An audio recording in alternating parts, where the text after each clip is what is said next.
Good evening, everybody. Going to call to order the meeting for tonight.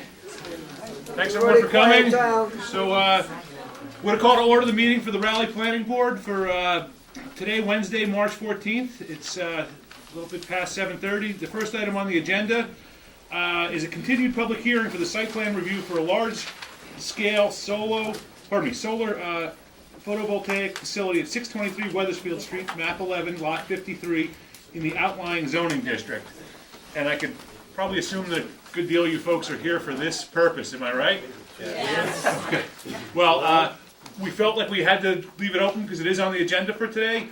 However, the applicant has asked us to continue the matter because they haven't submitted any revised plans for today. So, as much as we have to continue the hearing today, and probably hold the hearing today, and potentially we will continue it, we have not a great deal to consider today. Mr. Cassiotis? Is there at some point in time that you can't just, how long can they continue it? That's my only question, excuse me, Mr. Chairman. Well, the truth is they can continue as long as we're making progress on a plan. How do we know they're making progress if we never see anything? There's always continuation. How do we know that progress is being made? It's something we have to try to consider. Are they going in a direction towards a plan that we can approve?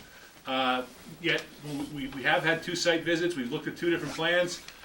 I think, we all gave feedback at that last site visit, and I think they're considering that feedback. So, I do know we're going to continue this matter, and we'll hold another hearing. It doesn't mean that we're going to continue it indefinitely, and if the next plan doesn't look like it's heading in a direction that, we can approve, then we'll vote on it.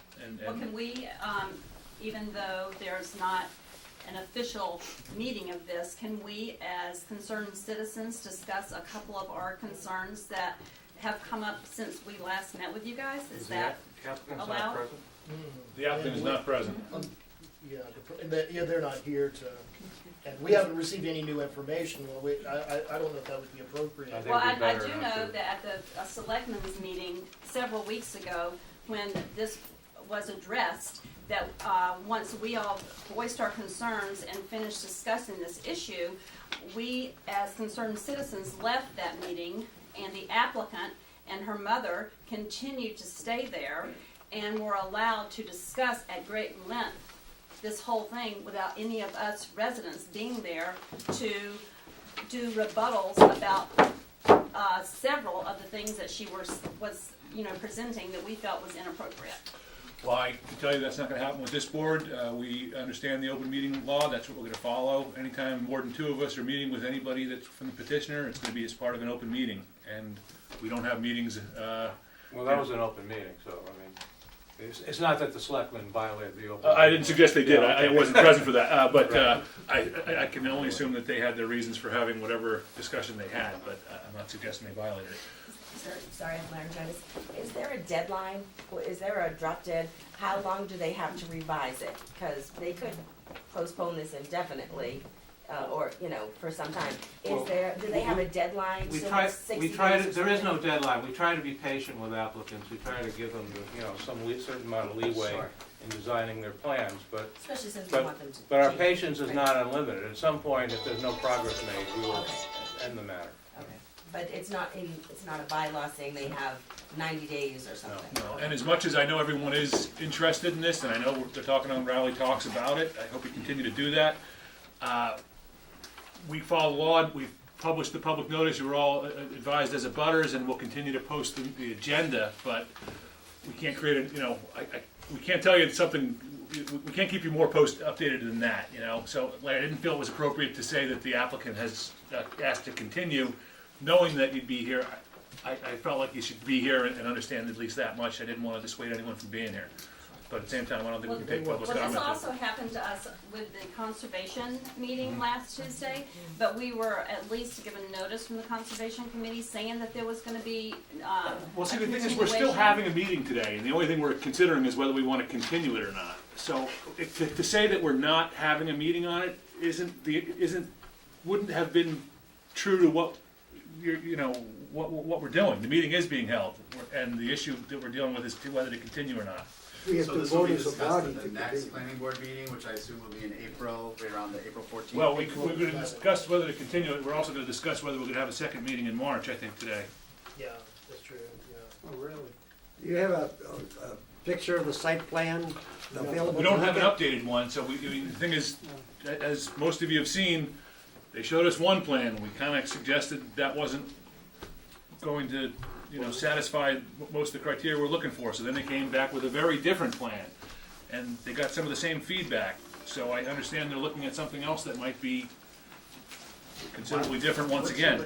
What's your regular cadence, sir? Is it a monthly planning board meeting? We typically have we always have a monthly planning board meeting, and when the agenda heats up, we add a second meeting. Could we request that it just be the next monthly meeting, or would you take that under? Oh, I advisement? understand what you're saying, so, I mean, And I it's think hard that, for us as families Sure. to make plans when they are I mean, I kind of think- dragging us along. well, I think we're about to take a motion, looking for a motion to continue, and I think we should consider just putting it on the first Wednesday in April. Thank you, sir. Okay, I mean, and I hope if that's an accommodation to you, then great, that's what we'd like to try to do. So this 8:30 segment's gonna be null and void? Oh, okay, that's it, I'll do that. No, No. Oh, so this is. Make a motion to it's two different things. Okay. Probably should explain about the zoning here. I make a motion that we continue this to the April 11th meeting. Second. All in favor? Aye, unanimous. So, as much as we're continuing that to April 11th, that's the next time we're going to discuss the issue relative to 623 Weathersfield Street. There is an item on the agenda today, which is a recommendation to the zoning review committee to consider changing our criteria for reviewing these photovoltaic solar fields. So that discussion is going to happen tonight. It's not going to get voted on. We're not changing the bylaw today. All we can do is discuss it, make a recommendation, and then it'll go to that committee, and it'll subsequently go to the town. But if you want to stick around to give us your input, I think it's important, and, so please feel free to do that. So, at this point, though, I think we have an informal meeting with Attorney McCann. Yes. So why don't you please... Oh, okay, I'm sorry. We We already voted, yeah. Yeah. Right. Thanks. All right, thank you very much. My name is Nancy McCann. Pleasure to be back. Good to see you all. Nice to see you again. This is a request for an informal discussion briefly with you tonight regarding the redevelopment of some property located at 124 Newburyport Turnpike. That would be Route 1 on the southbound side. I'm here representing the Reed Corporation and Old New England Granite. It's a company that's been in business for many years down in Wakefield. And they've identified this particular property, it's about 11 and a half acres, that's improved right now only with an old barn located in the back. But it has excellent frontage along Route 1, about 330 or so feet along Route 1. And they've identified this as an excellent location to relocate their business from Wakefield to Rowley. The property is split into three different zoning districts. We have the retail zoning district, the business light industrial district, and then way in the back we have the outlying district. There is no proposal for anything in the outlying district way in the back, so we're talking about the front portion of the site. And what the Reed Corporation does is historic granite reclamation. Interesting. So they've been in this business for many years, they find old granite, they reclaim it, and then it's sold either for retail or for wholesale. Primarily contractors and landscape architects and the like who will come to the site. There's a retail component in the front with a small retail building. There is associated outdoor display area that's in a garden, very lush kind of garden type of setting, because most of these materials are used in a garden type of setting in an outdoor setting, so it's appropriate to have the display area be in an outdoor setting. Sure. And then in the back of, which is essentially a good portion of the middle of the site, which is the business light industrial zone, that's where they would do the processing and the readying of this reclaimed granite material for sale. We've had a couple of informal meetings thus far. We met with Kirk and with Brent from the Conservation Commission initially to get some initial input. Then we had a full staff meeting, and we met with all of the members of the staff.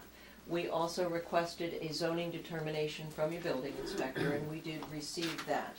And because we're in the split zones, we are looking at some uses that are permitted by right in this zoning district. Of course, we'll need site plan approval right off the bat. And then we do have a couple of uses associated with this that will require a special permit from the planning Can you board. delineate those? So we have the retail portion, and the parking and the showroom area are all permitted within the retail district. This would be considered a small to moderate retail. It's certainly under 5,000 square feet, the building itself. And that's permitted by right. The granite display area, the building inspector has determined is an accessory use to this granite retail and wholesale business. And so that would be permitted by right, and Peter Robern is with me tonight. He can show you on the plan these different areas. The light manufacturing, which we will be doing in the business and light industrial district, is permitted by special permit. The wholesale trade and sales, again, is by special permit, as well as the processing is by special permit. And then there's some general storage of the materials, the granite materials, which is permitted in the light industrial business section by right as a... Outdoor storage, is that what you're It doing? is outdoor Right. storage, yes. There is an old barn building that I mentioned on the property, which we're looking to maybe renovate. And Oh, that's it needs some significant renovation. looks like that. Yeah, it needs significant renovations. Peter has some interesting plans of what our architect has come up with for that, but that would be used for the processing area. Some of the processing would also be done outside under some sort of cover mostly. So we have a good layout that Peter can walk you through. Our reason for meeting with you tonight is to get your input, obviously, before we go through a final site plan preparation, because we do understand we'll be coming to you for both site plan review as well as the special permit for a couple of the uses that make up the total package here. But this is an interesting site for this particular use, because it is bisected into two different zoning districts that really fit well with the proposed use, with the retail in the front and the processing and fabrication in the back, which is the industrially zoned. And again, the outlying area is way in the back, and we're not proposing anything back. You're showing a road going up the hill there, what is that for? That's two additional storage areas. Oh, okay. Is the curb cut currently in on Route 1? There is currently a curb cut in this location. It's not the width that we would require, because we do have to truck things in and out, and we will be subject to a state highway permit for access. I could perhaps just run you quickly through the site Sure. plan. This obviously is the Newburyport Turnpike.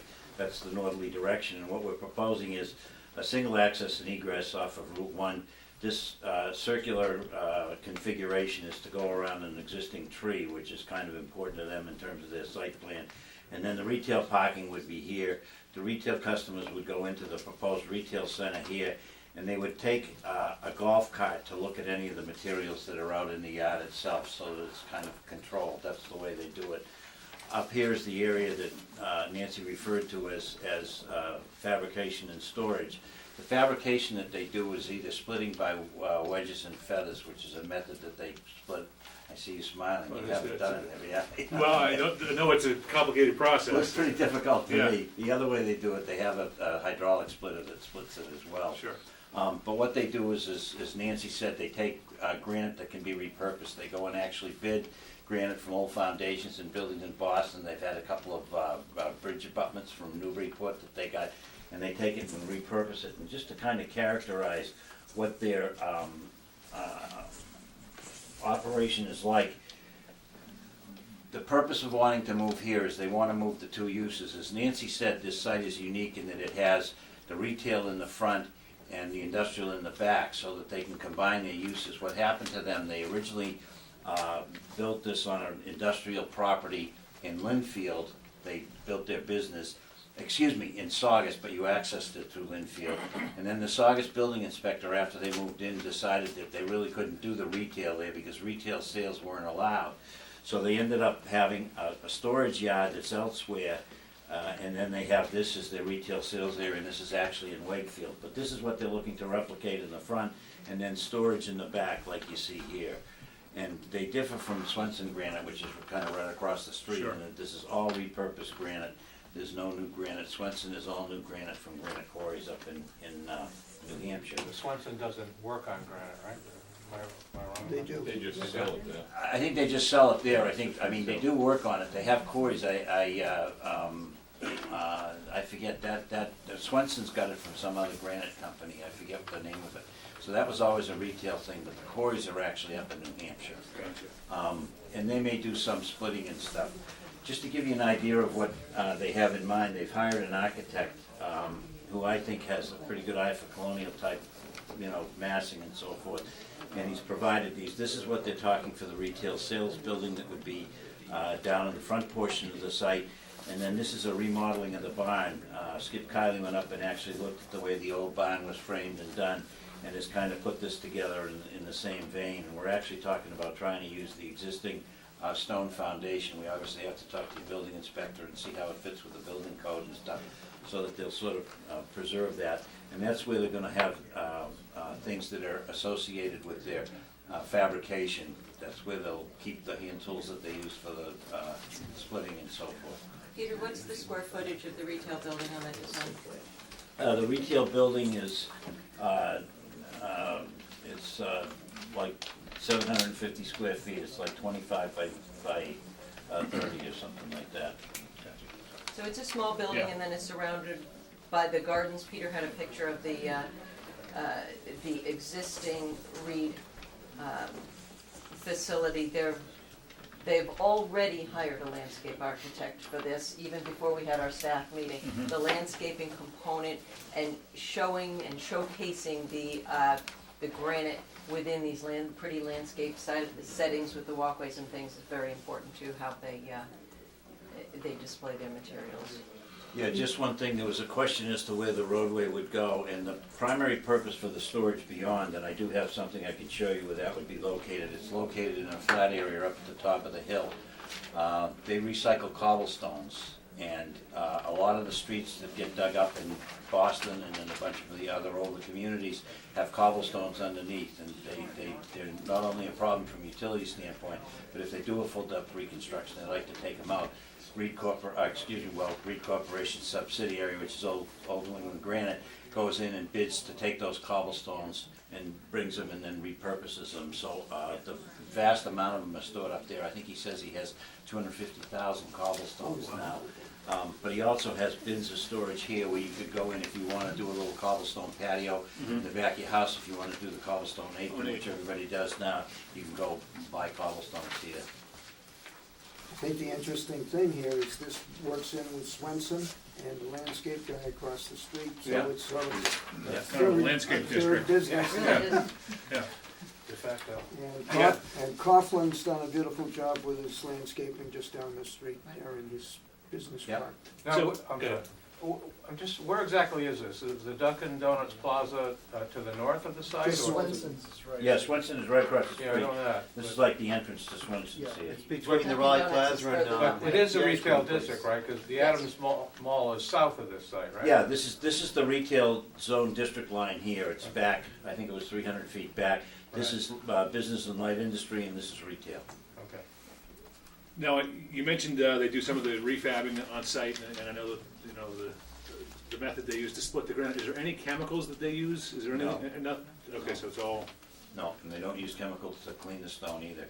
If the cobblestones are, have bituminum on them or something like that, they don't buy them. Gotcha.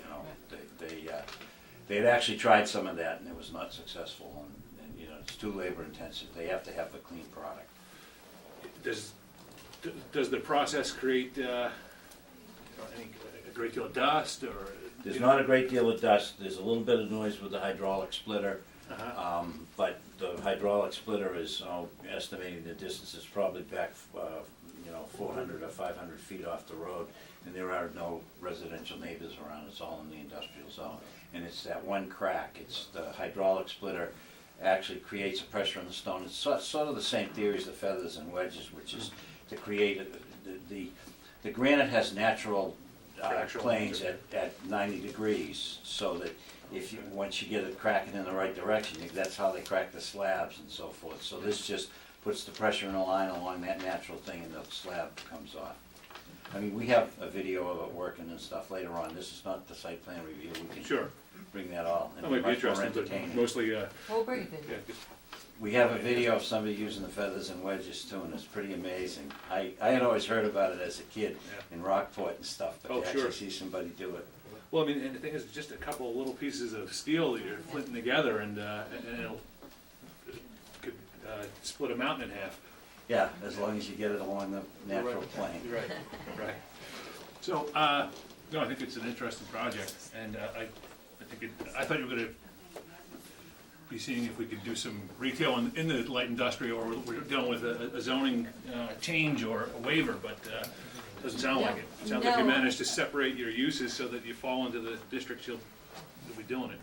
We did, and that's why we wanted to get the opinion of the building inspector initially to make sure that he was in agreement with what we thought as well. With the split, it really does lend itself well to this particular. I know that grades up quite a bit Yes. there. Yes. Those bins are 300 feet up, but they're also 300 feet back from the street, but they're probably also 75 feet high, right? Oh yeah, grade-wise, the elevation's about 75 here and it's 155 here, so it's 75. So those open bins, I mean, I don't know that I could, are they gonna be exposed and visually, I know that we have, we dealt with it with the landscape lighting company, no open storage facilities facing the roadway, didn't we? This is much further back. Much further back, do you think? Yeah, it's also in the light industrial zone. Oh, okay. It's also way up there. It's- Yeah, no, I mean, 300 feet is, but I know we're dealing with We've got this. a landscape storage behind area the in building. front, right, in front of it. Yeah. I think what we might be able to provide during the site plan review is a photo, a rendering of what it will look like from the streetscape and what you would be able Yeah, to that would see, be and more importantly, what you wouldn't be able to see. And the landscaping in the front will draw your eye Well, as much well. as your landscape is your showroom, I'm sure you're as concerned about how it appears from the street as we are, so. Absolutely. So I think that we should be able to work together Are on there that. gonna be retaining walls? Yeah, I mean, this is shown as a granite retaining wall here, and then this is shown as a granite retaining wall as well, because we're looking to make this fairly flat in order to run. They have a forklift truck that moves these slabs around and stuff, so this has to be fairly flat. So how high are the walls? And, well, here it's, probably 8 feet, 8.5 feet, and we cut this around so it wouldn't get too high. This one goes from 114 to 120, so it's 6 feet. So that gets rid of 14 feet of grade across this, and then we have another 6 feet of grade over the 150 feet, in order to get it. And when I say flat, it really needs to be flat, but it doesn't need to be level. Right. You understand what I mean? So you can soften that wall with trees, or plantings of Well, some kind, yeah, right? we could. This is a ground vegetation that's there now, and there's actually an existing granite stairs which we intend to use. The wall itself, they're gonna do with the granite, so it's not like it's a concrete wall or It would be a pretty one. Was, Nice granite that they'll was have lots there of. originally a house up there that had the barn? There was. The house was, probably in about this location, and there's remnants of the foundation left. These stairs went up to a front yard and then to the house, and then the barn was over You know here. how old the barn is? Looks like 1880s, Yeah, I mean, late it's an old barn. 1800s, yeah. You know. Because it's multi-tonal shingles, I think. Well, and it's a stone foundation, and Stone foundation, yeah. Great location. I mean, I think it sounds like the kind of project we'd want to see come to town, so. Ask a question. Yeah, please. Here, what's your site distance there? Is it okay both ways? oh, yeah, Yeah. yeah. I mean, we'll do that. In fact, Bill, I think you know Bill in my office, it's our traffic engineer. he's gonna go visit with, next week with the State Highway Department, because we're subject to a state highway permit, but we've got great sight distances in both directions. I'll add for the board, nobody else has been there, I've been to Reed's place down in Saugus, wherever it is, the two towns there. Well, yeah, And it's one in Wakefield, one in Yeah, Saugus, was it's, it the it's a storage or neat, the? it's really a neat product that Yeah, it they, sounds that like they it. produce. Yeah.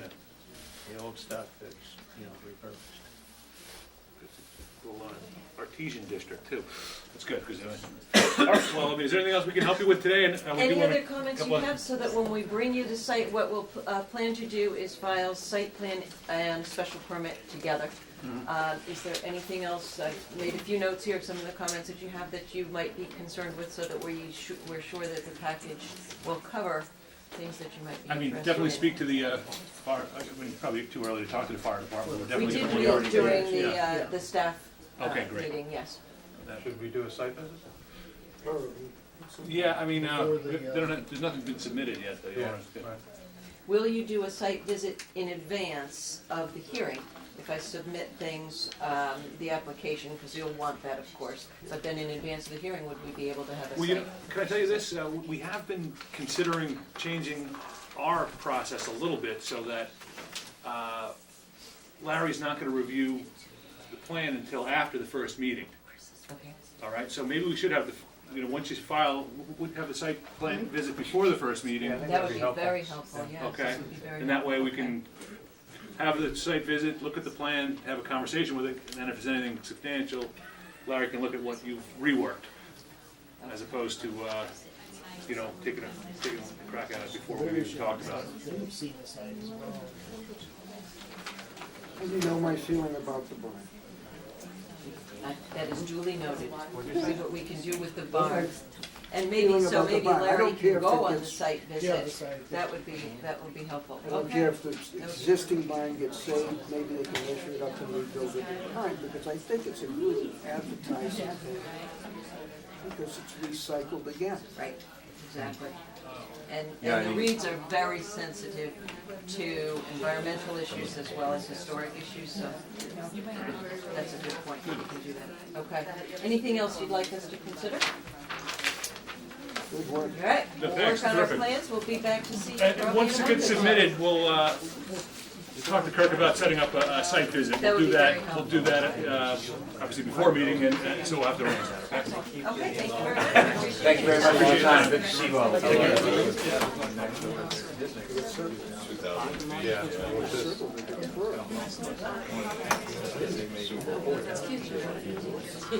Okay, so we're getting a somewhat late start on the continued public hearing for the open space residential development special permit site plan review submitted by Michael Hart for the property consisting of 16.8 acres located at 50 Newberry Road, designated as Assessor's Map 5, Lot 4, in the outlying zoning district. Do we have anybody from the applicant today? Kirk, is it on the I hall? think they're, yeah, they're here. Oh, yeah, there you go. Come in front of us. Oh, okay. You just tell me what you think later.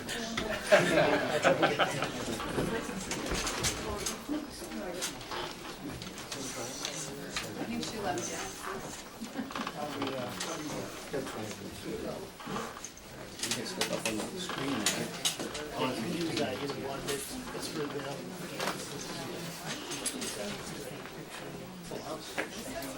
what does Ipswich do about that? Or what do other towns do?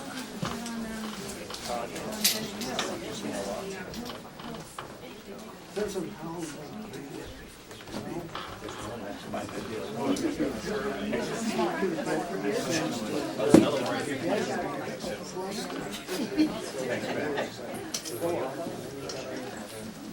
another cluster.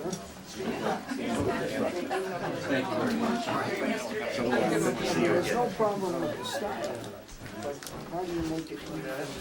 So you don't want like this, you don't want something. No. That's how it goes. Well, to my mind, we want to make a lot. Would you,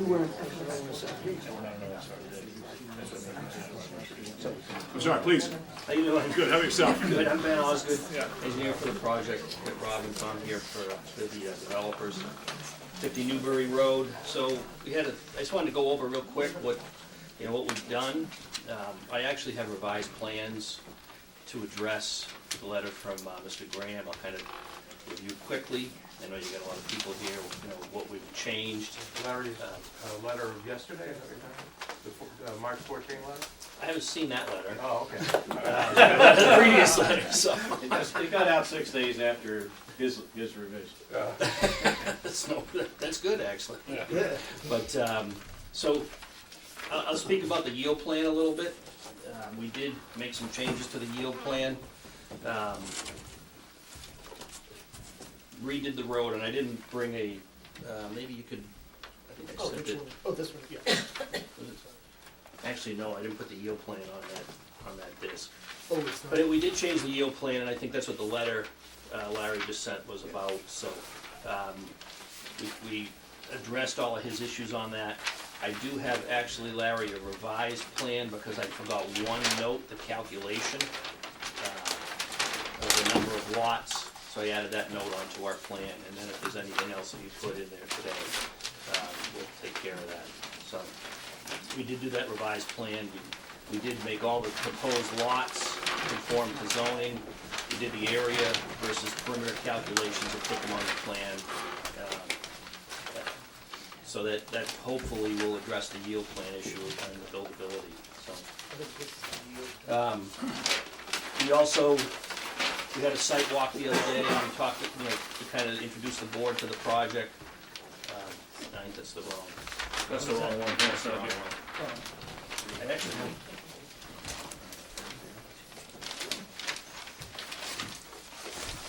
It wasn't one That's of Taylor the. Lane. Oh, I'm sorry. I didn't do it wrong. It's a bigger project, if you want. so I don't know if you wanted to maybe just read over Larry's letter while we're just talking about the yield plan. It's kind of the first step, I guess. I agree, and I was actually, you want to take a look at it as well? I'll, Maybe not a lot. I guess if his letter says the yield plan's perfect, then I don't think it says that. Larry, could you, relative to the yield plan, Yeah. would you mind addressing Wanna that? speak to that? Yes. Why don't you put this up on the board? I don't think we have it as a, or do we have it? Oh, can we just put on top of that? Sure. I think you have it upside down there.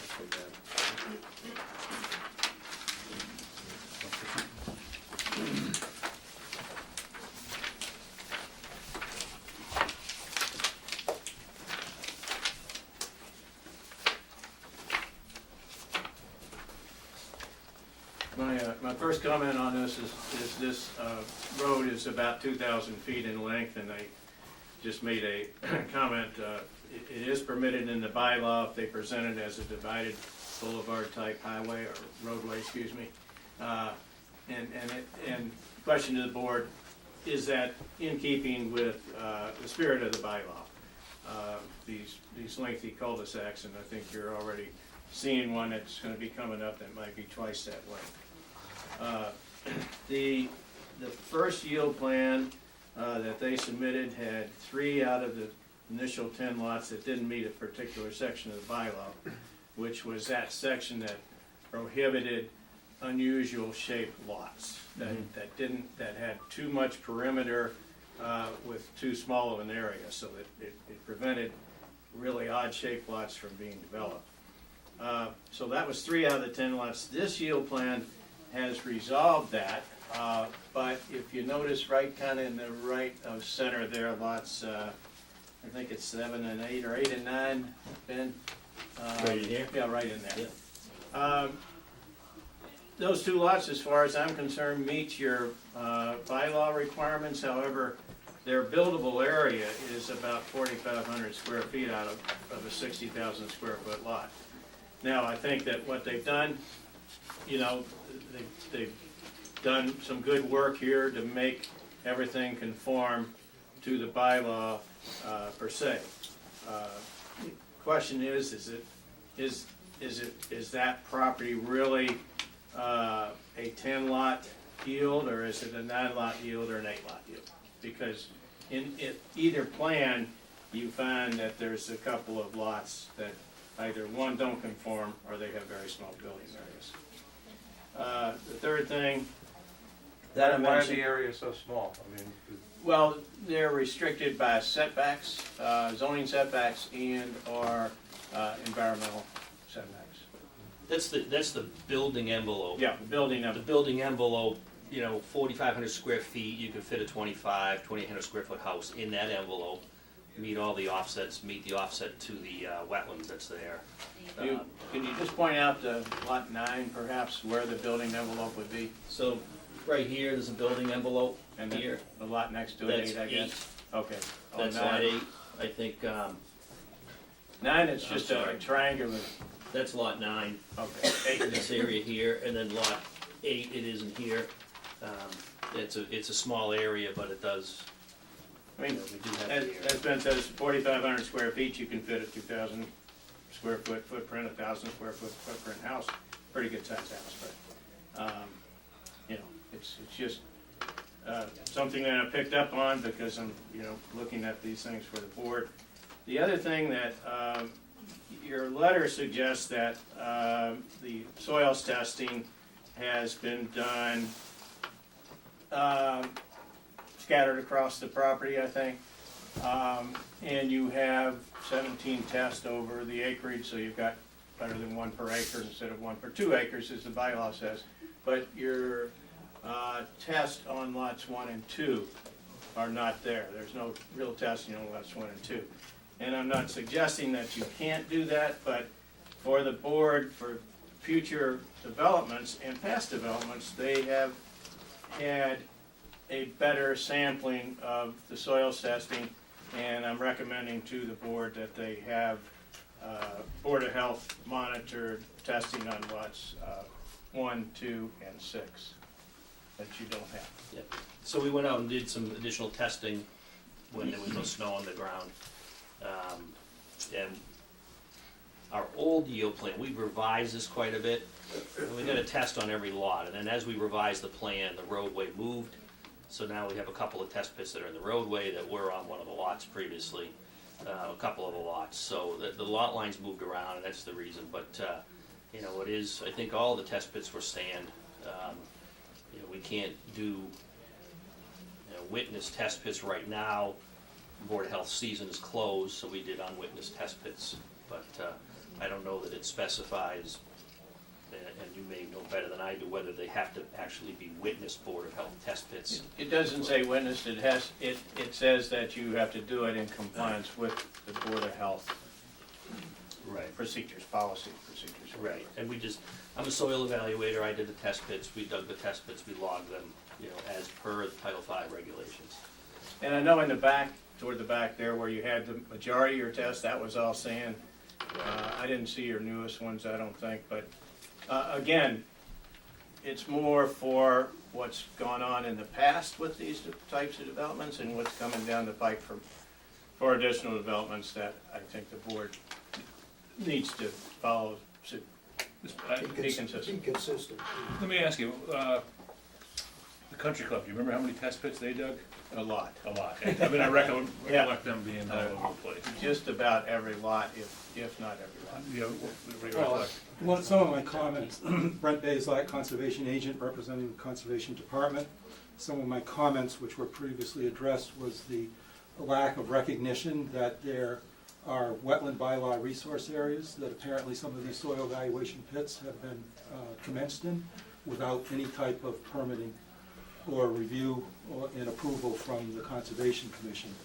The I can't see where the lot numbers are, but I think I pointed out in my memo, which I'm not sure whether all the planning board had time to digest or not, but the front part of the property is in the Zone 2 groundwater protection area for our drinking water aquifer, which is a wetlands regulated resource area under our bylaw, and therefore the applicant should have filed for any type of soil disturbing activity commenced in that area.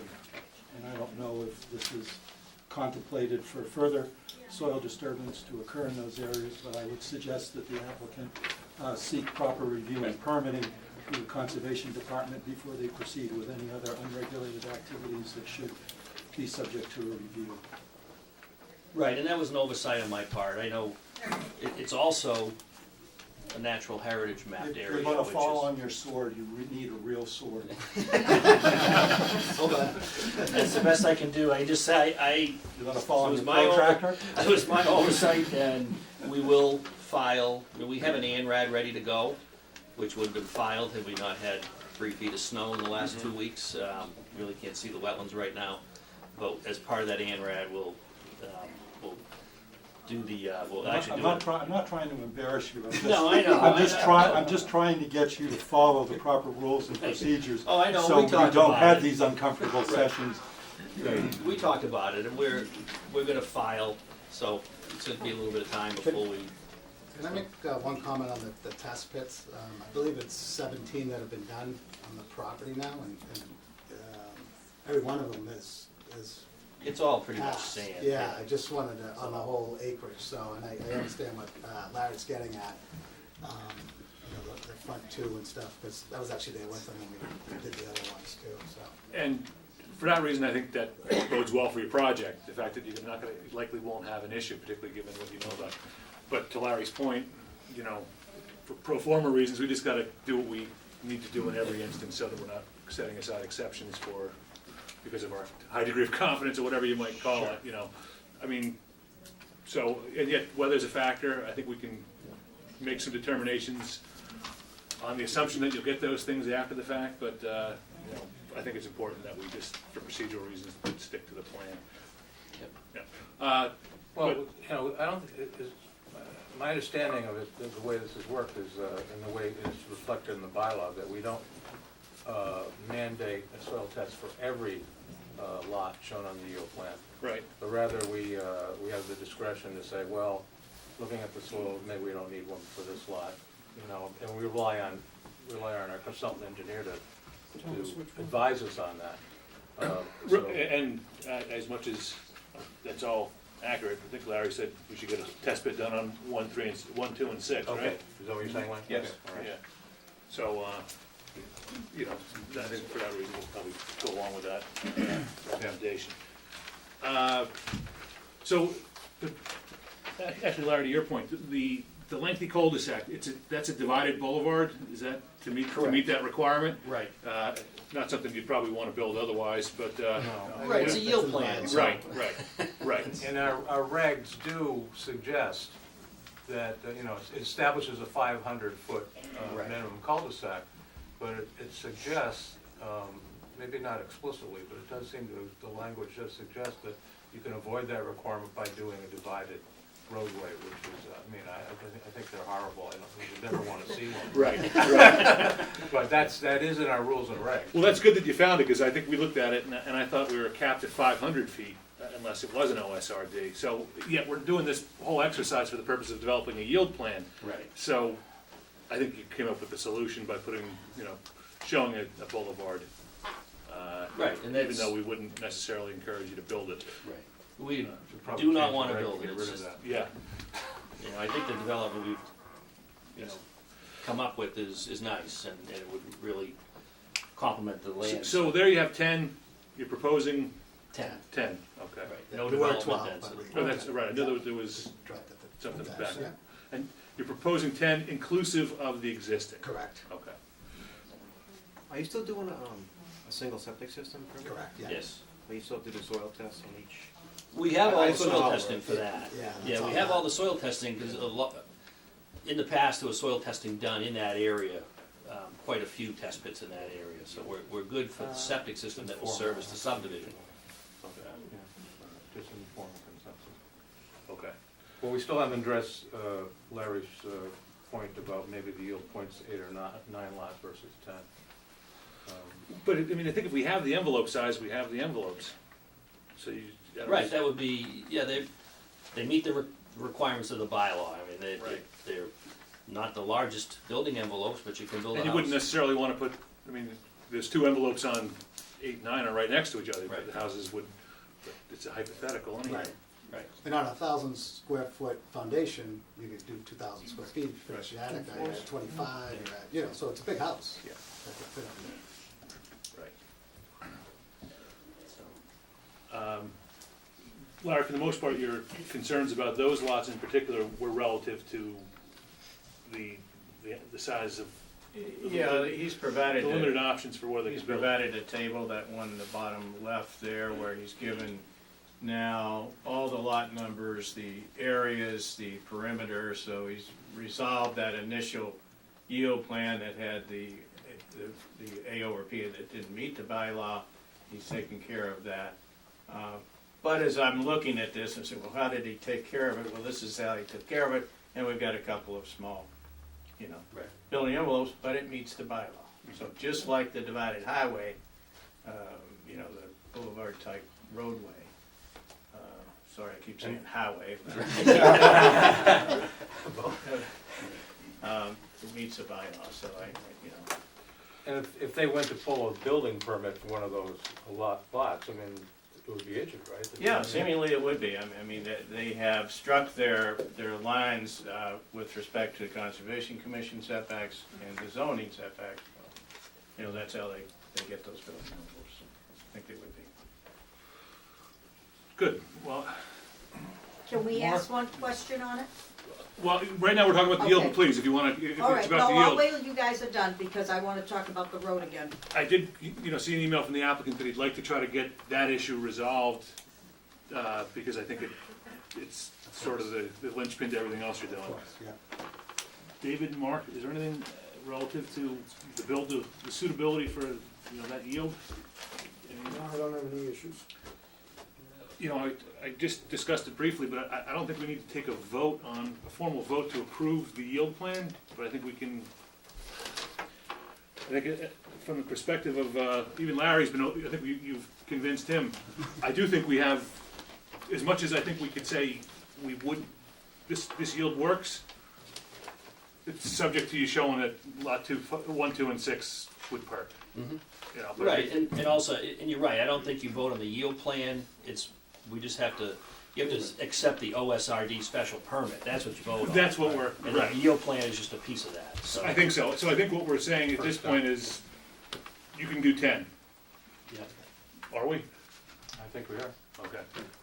So if that gives you, you crossed that hurdle. Right, and that's what, and, we appreciate you, agreeing with that, so we can move on to the next portion, which I know Larry hasn't seen the revised plans. Like I said, they're in my truck, I'm gonna give them to Rob, he's gonna drop them off in the morning.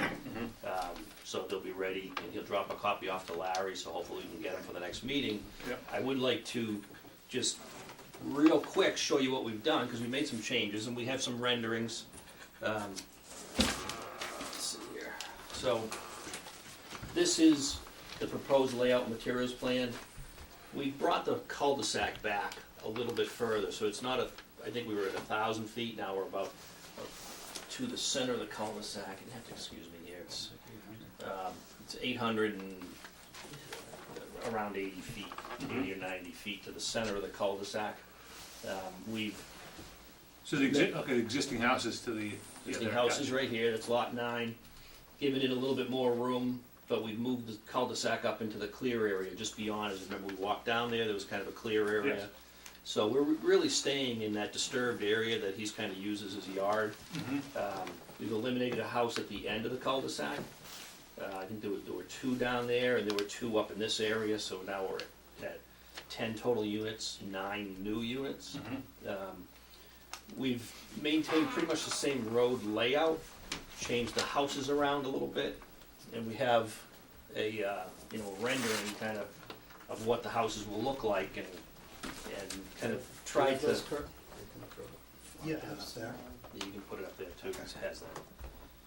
So this is the rendering of the subdivision. And also,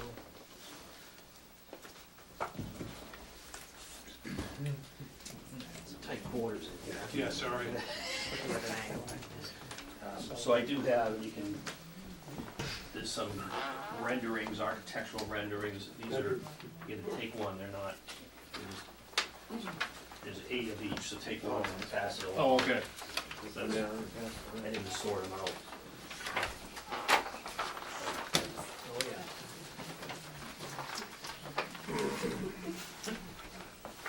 So Rob has found an architect to, develop these renderings, develop a style for the homes. And we've shown, again, you can see where we did this plan to show, I guess some of the comments in the site walk were, Probably the tripod, you got Easy. fold up yeah, on I it. know. I feel like you're assistant. It's hard to hold, I'm behind the thing. Back pay. You know what the problem is? So this, you can kind of see the whole site. I think one of the comments was because the plan was at 40 scale, it was on 2 sheets, they couldn't get a whole, real view of the whole site. So here's the roadway coming in, the existing house is here, here's the cul-de-sac. So this is kind of the limit of where we're going. So this is what is the open space, or the space available for the town. This is where the septic system will be located. So, we're giving a big chunk to the town as open space. Is it quite 70%? How much, what's the percentage? Off the top of my head, it's about 70%. Yeah, that's what I thought. Yeah. Which I think it's, what is it, 50%? 50%? Yeah, so we're at Yeah. 20% over. And that doesn't include the open space that, Exists within the the project. project is keeping, so. As we've said before, they're proposed individual use areas. So they'd be designated for the people to use. There'd be an association to take care of, the maintenance of the roadway, the maintenance of the sewer, the septic system. So, pretty much, the town wouldn't be responsible for any maintenance on this road. It's all, the homeowners. And then another point that we did take into consideration when the sidewalk, and this is, I think, what you were concerned about, was along the side of the road here, and on the plans, we're proposing that we put an easement here, a road widening easement, that basically, if someone were to draw a line from this corner to that corner right here, we'll give them that land to widen that road out. It also will help our sight distance, we'll pull the hill back, replace the wall, move it out to the new edge of the easement, so the road could be widened if, you've got a similar easement on the adjacent property. And Chris, one of those had the design one in front of you. You Yep. notice, you can see the hill's been cut, and I think Yeah, I maybe Joanne might wanna see that, just because I know that was one of her concerns. You wanna pass that back to him, but in fact, here's the whole set. Okay. And that did reflect what you showed us at the sidewalk, which is that hill could Yeah, and I come had down a him cut little it bit. out for me. And I mean, at some point, would you talk to Sullivan's engineer who's working on that adjacent property? I don't have a problem doing that, I mean, it's. I don't know, because I think it makes abundant sense, you're both working on the site. Presently, you're Right. both wanting the sight line, it'll help both of you out. Right. But I don't know how, We don't have any control over them, and frankly, we If don't at this only- point either. Right, if only kind of the issue had come up 2.5 Well, months we'll ago, definitely you talk could to have them. asked them, and it could have been in their approval. Yeah, I mean, but I I'm think sure that- they'd work with you. And, we can talk to them too, but I think if you say, listen, this is what we're doing, Yeah. why don't we think about trying to Right. smooth this out? We can ask the question, that's certainly something we can do. Jen, does that, I know that you had, at least Yeah. that was one of your concerns. That's right, and I think Johnny will listen to making that, kind of leave it off. But there's one other thing that you should be aware of, and I do know this for a fact, that from the corner of Newbury Road, and I believe they're going down to one of the Tenney's roads, I'm not sure which one, but that road has to be reclaimed. So if this is going to be moving forward, they'll have to take a look at that, because if you dig up any of the new road, you're gonna be responsible. And that, I would say to you, to get the water, because it's on the right-hand side and you're on the left-hand side going down, so to get the water across. Because I've been on that road for 45 years and it's only been done once, and if it's getting done now, it's not gonna get cut open again over my dead Usually- body. Usually what happens, you know, if a developer. Because I have the huge puddle out in front of my house that today I had to stand in the middle of the street so that the cars going by wouldn't splash my husband or myself with the snow blower. That's how bad it is. One thing I'd like to address on that real quick, on the electric end of it, because the pole is across the street. Tom met with the electric department.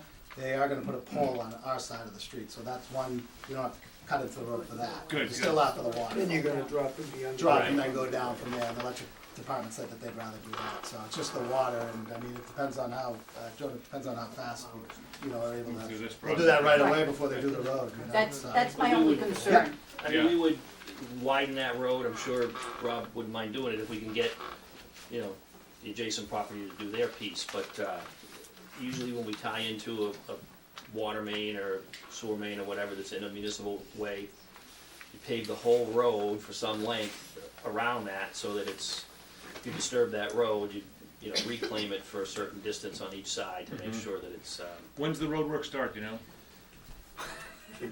Why don't you talk to Patrick? I actually have a call into Pat Snow, so Okay. Yeah. I'm sure we That's hear him. just my own, that's my only concern. I mean, it's a bad, it's a really bad situation, especially in the ice, and I'm surprised somebody hasn't crashed into a house Yeah, yet. another proposal I'd make, and I think Tom agreed with this, if we're moving along pretty well with this, we'd even consider, if we know the road's going in, put it, go dig it out before they do it, put it and cap it, you know what I mean? Yeah, That sure. way we don't have to worry about it, because I'd rather not, obviously, cut up Yeah. a new road either. Right, well, right, I mean, you could have a new Expensive as subdivision, fixing the last it. thing you want Yeah, is, of course, yeah. you know, the street out Yeah, front.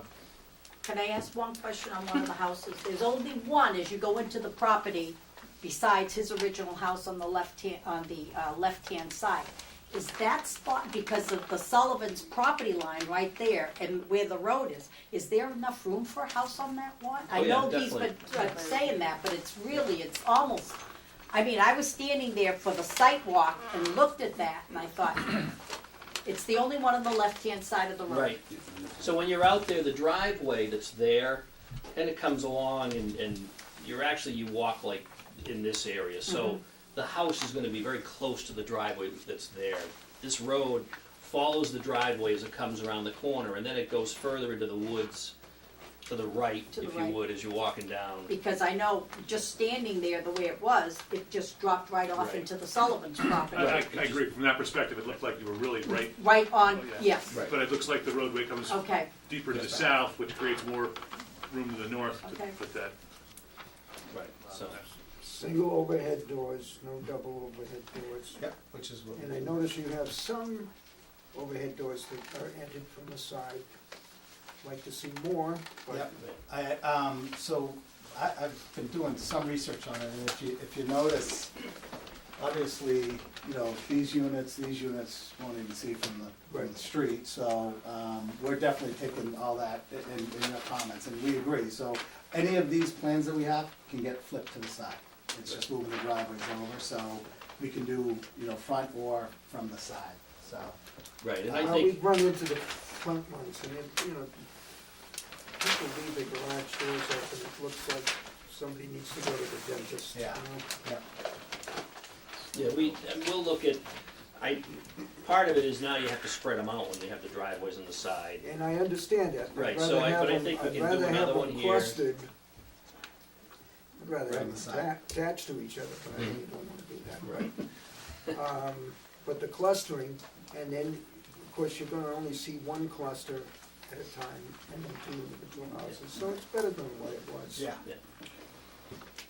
And we just tried to give you, I know you asked for some imagination, we tried to give you some views, site, I mean, the designer came out, he actually snapped photos, walked the land, we kinda showed him where they were gonna sit, so. Pretty neat how you got Yeah. somebody's real car in the rendering. Yeah, actually, there was a picture of me and Tom and the other one. Oh, was there really? We didn't like this, I go, no, take that out. Right. Have some Or Tom and I, fast I think photos. it just, Right.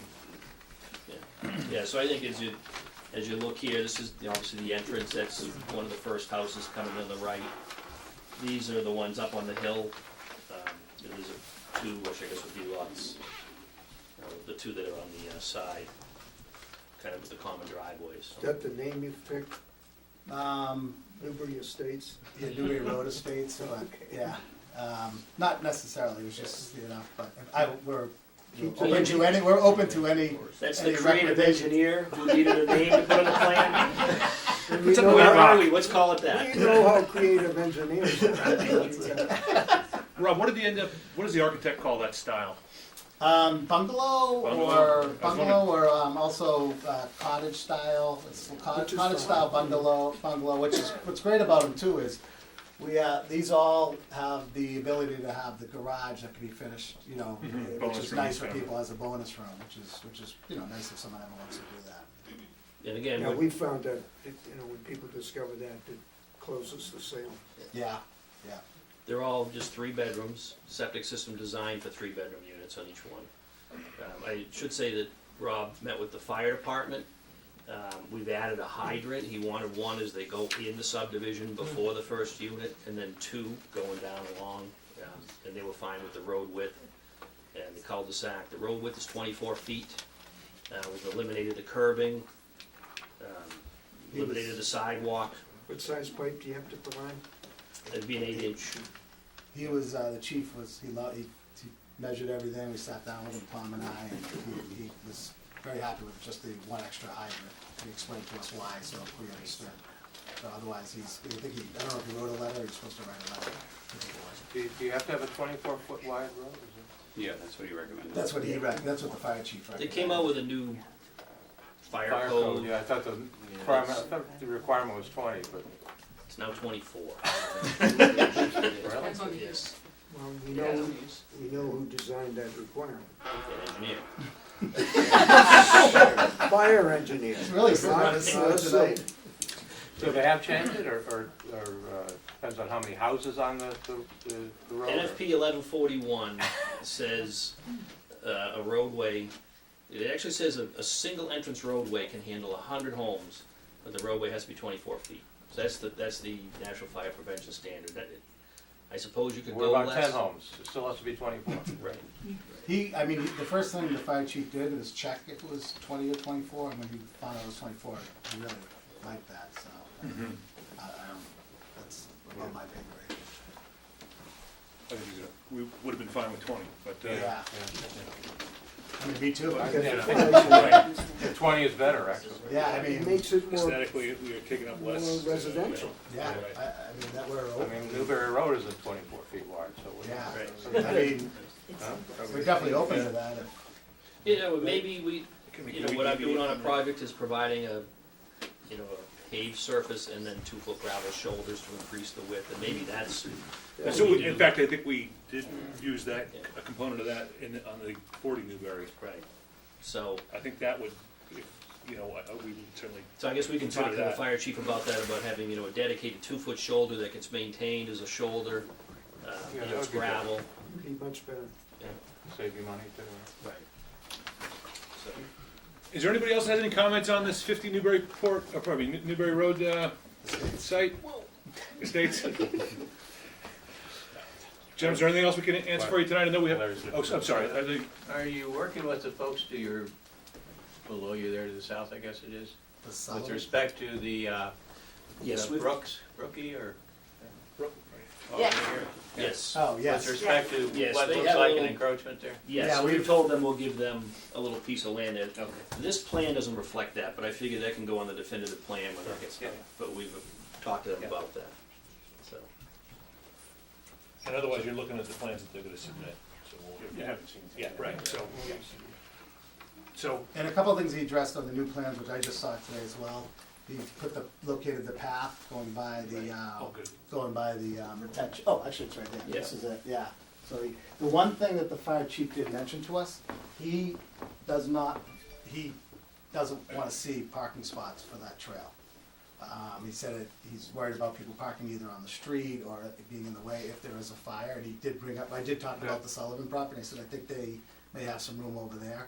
So once again, that's up to the board, but that was one of his things that he mentioned to us, so. we'll have to consider, Sullivan's project is not necessarily the template we're trying to follow Sure, for you. sure, yeah. But they had a maintenance building that was used for the common maintenance of the site, and they just dedicated 2 spots next to the maintenance building, Oh, so okay, it wasn't gotcha. quite like in a roadway. Yeah, You know, so yeah. there was a natural spot for it to go. Sure, yeah. I mean, there's another place where the fire chief, you know, got his point, but Yeah. we wanna, I mean, I still think we wanna have some public access. Okay. And some way for people to do, you know, to. Fair enough, yeah. Because, you know, absent one of those signs that says enjoy this public way, people are hesitant to, you know, trespass. Yeah, sure, yeah. And So- and I'm sure people that are buying the houses don't want, if someone pulls down the cul-de-sac and just park on the cul-de-sac. Right, just, no, right, Yeah, so, sure. so that we know why they're there, Yeah. you know. But hopefully you can work out something that he can live with, you know.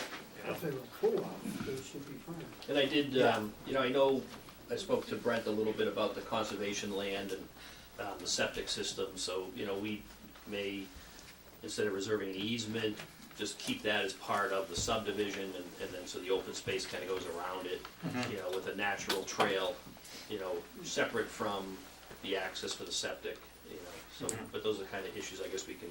Now, you're giving the open space to the town, right? Right, that's the proposal, right. And that's. Because, and if you did that, you'd have to give them the town, but take an easement back for the septic, and if you did it with what you're proposing, I guess you can get around that.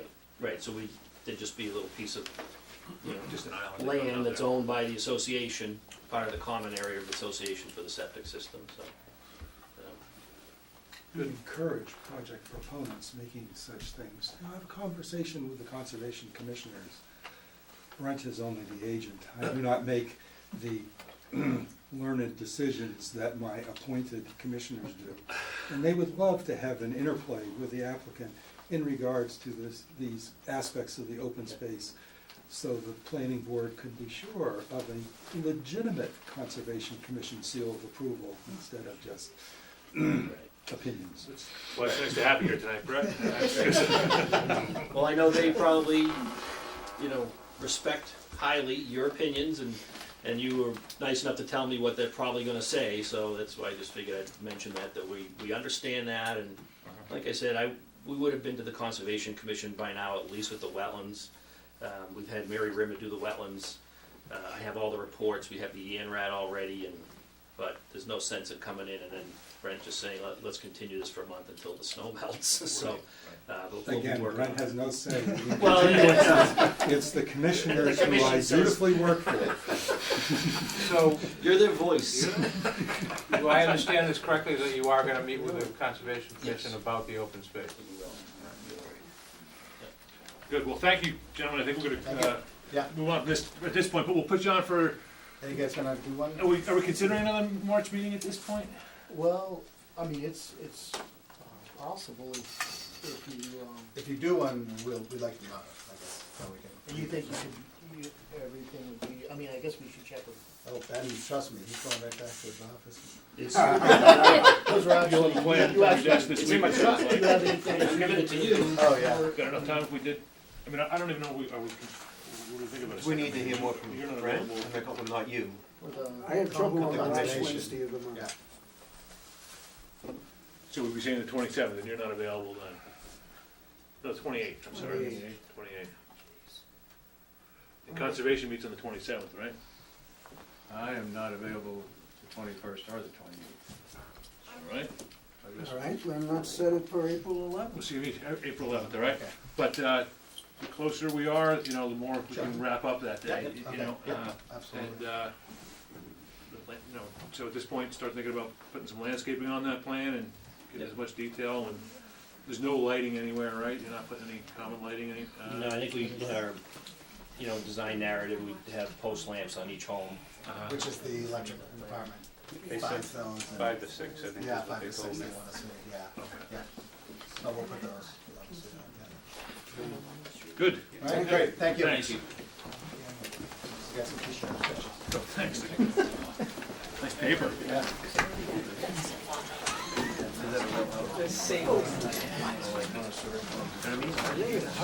All right, so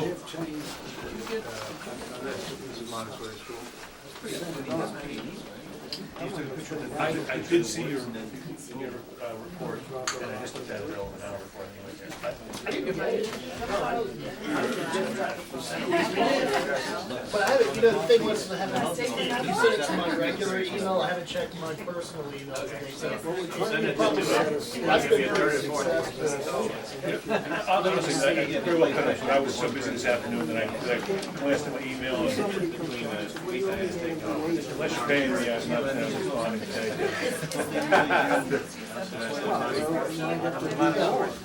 Larry. Larry. Larry. I think that's a good idea. I got it in my personal email.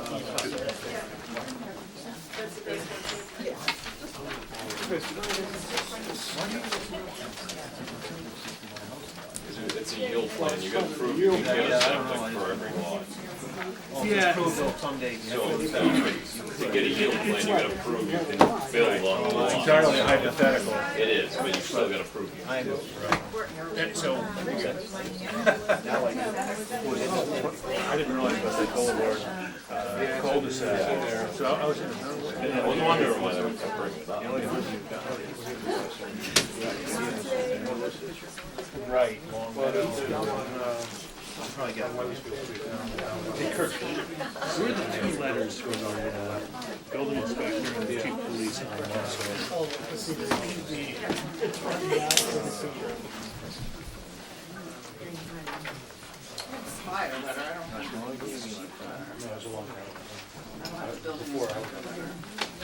I saw it myself and it's just. Okay, so the next item we're gonna, would like to call. I also need to notice, Kirk. Oh, yeah.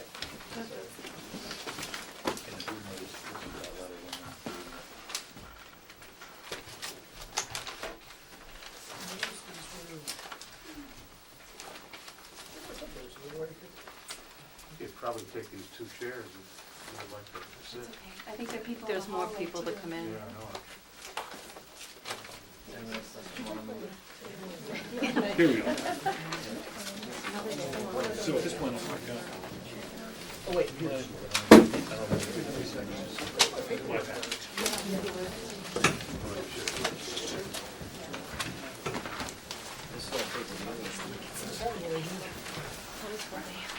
That was in there. It was in the packet. No, go ahead. Take a look at everything on there.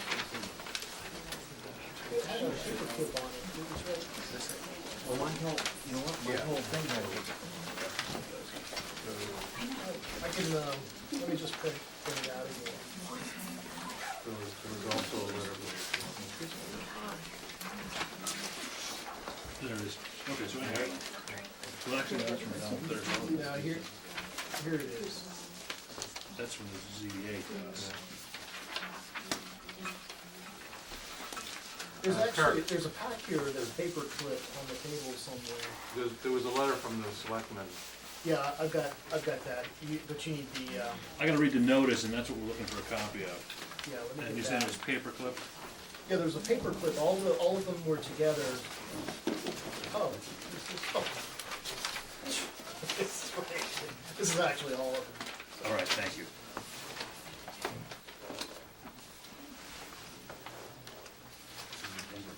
All right, so, public hearing notice that pursuant to Massachusetts General Law, Chapter 40, Section 5, and Section 7.6 of the Raleigh Protected Zoning Bylaw, the Raleigh Planning Board will hold a public hearing for a site plan review application that pertains to the installation of an additional parking area at the North Shore Montessori School, which is located at 121 Weathersfield Street, Raleigh. The public hearing will be held Wednesday, March 14th, 2018, at 8 p.m. in the Town Hall Annex Building, Meeting Room 5, located at 39 Central Street, Raleigh. The applicant property owner, the Margaret Ruth Foundation LLC, is proposing to add additional area for parking to accommodate an increase in the number of students and teachers attending the school. The subject parcel consists of 1.75 acres and is further identified as Assessor's Map 17, Lot 45. The property is located in the outlying zoning district. The text in the application proposal and supplemental materials, maps, and exhibits are available to be inspected at the planning board office as aforementioned address during regular business hours. Any person interested or wishing to be heard on the zoning board amendment proposals, any person wishing to be heard should appear at the public hearing at the time and place designated.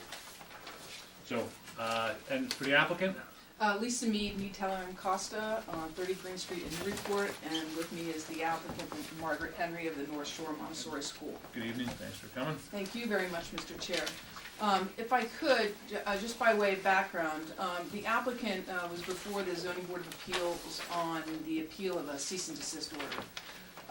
And the Zoning Board of Appeals fully understood that the applicant is an exempt use under Chapter 48, Section 3, as well as under Section 4.8.1D of the zoning bylaw in the Commonwealth of Massachusetts general laws. However, given that exemption, under Section 4.8.1D, it allows the zoning board to seek input relative to the parking on site for additional parking. So the zoning board, prior to them closing their public hearing, asked us to come see the planning board relative to parking and access on the site. So here we are. Well, I actually, thought you were going to say something. So I was gonna- actually, only because you mentioned Okay. it, and I do think it's important because Sure. we've got a lot of people. I'm going to read, if it's okay with you, the inspector of buildings report to the Montessori School, okay? Dated February 26th. So this was directed to the planning board. Dear members, a permit was issued to Margaret Henry, North Shore Montessori School, to renovate the existing workshop office outbuilding into a daycare. The daycare was moved from 300 Turnpike Street as of 9/15/2010. Daycares are allowed in all districts by right according to Massachusetts General Law 48, Section 3. In November of 2014, the number of children was increased to 50. In 2016, I inspected the daycare again and issued an occupancy permit for 50 children to expire on November 14, 2018. On June 26, 2017, Margaret applied for a building permit for an addition to her existing school building, which I believed was just a daycare. A permit was issued. I subsequently learned from a written zoning bylaw complaint from an abutter that Margaret had been running a school over the past several years illegally without my knowledge. The students were older than the allowed age permitted by the state regulations for daycares, which I believe is 7 years old. When I questioned Margaret in my office, she admitted the fact to me. I stopped the construction and issued a cease and desist order for the school immediately. It's in place as this letter is being written. Mrs. Henry immediately contacted an attorney and filed a nonprofit status with the state. I spoke with the attorney and asked for the paperwork, which I have not received. I told her that the planning board site review was necessary as well as for parking issues. Margaret appealed my cease and desist order to the ZBA last fall. Just within the past 2 weeks, it has come to my attention that a site plan has been filed with the planning board. I've looked at the site plan and believe it is a dangerous situation as proposed for safety of the children as well as to the public. So, one thing that stands out to me is the fact that it has been operating as without a lawful permit since 2014, if not earlier. And the only way we get to the point where we're even needing to consider this is if in fact you're currently a nonprofit. Well, so, if I could, Mr. Chair, in fact, at the zoning board meeting to the town, we provided all of the nonprofit information, and town council has that, and was at the zoning board meeting and agreed that the operation was a qualified nonprofit operation. So there's both the preschool. Can you tell me, can I ask, when was that nonprofit status issued? The nonprofit status we filed in November, October. Our hearing was in November, December, and it was in October. Okay. So under the state law, you're exempt for 2 reasons. The preschool is exempt under 48 Section 3, and the nonprofit elementary school is exempt under 48 Section 3, as well as the Town of Raleigh zoning bylaw. That's a matter for the zoning board, and that was the appeal of the cease and desist to the zoning board. The zoning board at their meeting, and they had the material relative to the nonprofit status, and town council was there, and town council opined to the zoning board that in fact it was a valid, qualified nonprofit for the elementary portion of the operation, and that the preschool was also exempt. So I'm confused that the building inspector. Well, I did read it. The first thing I said was that was dated February 28th. Well, right, but the building inspector had all this material in October, so, or November, whenever we originally filed. I mean, I think he says in his letter that he issued the cease and desist order, I believe in June. Yeah, So, No.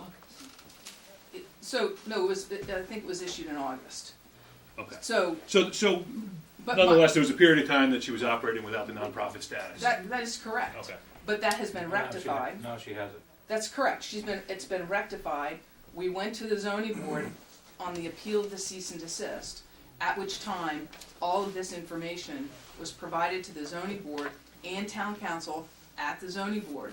And town council opined and the zoning board agreed that now she's a qualified exempt use, both for the preschool as well as the elementary school. The reason that we are here is relative to your authority under section 4.8.1B regarding the parking on the site because of her exempt use status. What was the number again, please? 4.8.1D, which says, which allows land or structures by a nonprofit educational corporation in all zoning districts. And so, and in addition, it mirrors the language of chapter 48, section 3, both the exempt uses. So the jurisdiction of the planning board is relative to the parking and traffic on the site. Which I think brings me to a good segue to address Chief of Police Scott Dumas's concerns.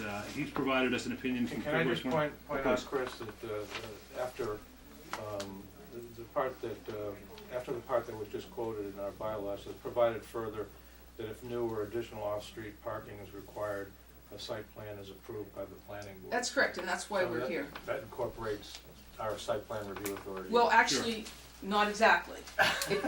And it's important to know the difference. So I'm kind of getting the cart before the horse, but I'll skip ahead. So there are various places in your zoning bylaw that refers to 7.6, I believe, is your site plan review. And in fact, there are a number. So you have the solar bylaw refers to 7.6 site plan review. And there are like 3 other ones that refer specifically to 7.6 site plan review. This section does not refer to 7.6 site plan review. It talks about a site plan. And in fact, I'm going to provide to you a memorandum today too, and you can send that off to town council. You cannot require exempt uses to go through full site plan review status under section 48, chapter 48, section 3. So why are we here tonight? We're here to review the additional parking in your site plan review relative to the parking, not full-blown site plan review. So we're supposed to put blinders on and ignore all issues that don't relate to parking? I believe that you are not to apply the entire site plan review bylaw relative to everything but parking and egress and access to the site. So again, I'll take that opportunity to read the comments from the Chief of Police. That's great. Looking at the plan, I have 2 primary concerns. The first concern is the bottleneck that would be created by any required emergency response to the school. Any fire alarm or other emergency, police, fire, or perhaps ambulance is going to respond to the school. We each have independent responsibilities, the first being life safety. For either of us to be hampered by entry to the site is not acceptable to me, especially considering that we're talking about a school environment. The second concern is actually just the day-to-day vehicular traffic in a residential area crossing a sidewalk onto residential streets. I think it puts a burden on the area. All right, so, Mr. Chair, if I could, and I'm going to back up to where I started but not quite got. So we're here for the review relative to the access to the site and to the parking. We were made aware of a Board of Selectmen meeting where this matter was discussed. After the Board of Selectmen meeting, not before it. And at which time we heard the fire chief's concerns. Police chiefs. Do we have a letter from the fire chief? If I could, I was talking about the fire chief. I understand they're a police chief, but I was talking about Okay, the fire chief. So the fire chief sent us a list, and I believe exposed on that list to the Board of Selectmen as well. As a result of that, we met on Monday with the fire chief and police chief on the site. And in addition, in the meantime, have received Mr. Graham's comments. So we are making significant changes to the site plan relative to the police chief and fire chief comments, as well as to Mr. Graham's comments. Our goal this evening, actually, because of the requested changes that we're making to the plan, I had emailed and sent a letter to Kurt asking for continuance because we're going to have a significantly changed plan for this board to consider relative to the police chief, fire chief's comments, and Mr. Graham's comments. Because you're opening the public hearing tonight, and he anticipated some members of the public here, he wanted to make sure that you had the opportunity to open the hearing. So here we are. Our engineer is not here. Our engineer has been away. He's now back. I believe he's been in contact with Mr. Graham. He met on site with the fire chief and police chief on Monday with myself, and we're gonna be making those changes to the plans. So, a couple of things. There are currently 42 students at the site, and there are 6 teachers, which require 20 parking spaces under your rules and regulations. And so, we have those 20 parking spaces noted on this plan. Because of the comments we heard relative to this particular narrowing of the driveway here, notwithstanding the pullover here, and relative to the potential turnaround and access for a fire truck, we are re-looking at this particular access as well as this area back here, in addition for some additional parking, if this foundation were to be completed.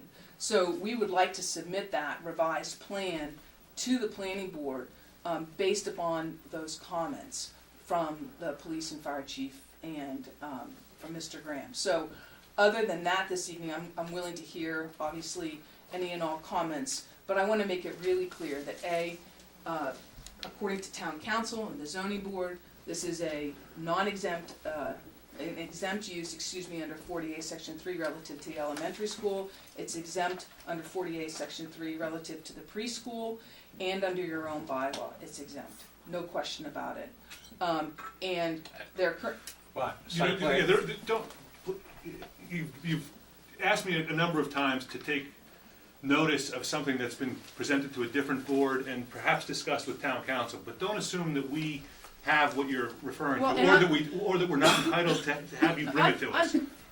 I'm happy to provide Okay. it to, I'm happy. That's where we started. Well, I understand that, but with all due respect, the jurisdiction of the board is site plan review, not whether or not the use is exempt or not exempt. The use would be governed under the. But we do have to know who we're dealing with in terms of an applicant, and if she's a for-profit corporation, which she apparently was until some point No, in November, I don't, otherwise unknown to us, we can start by saying, who are we dealing with? I don't disagree with that. Good.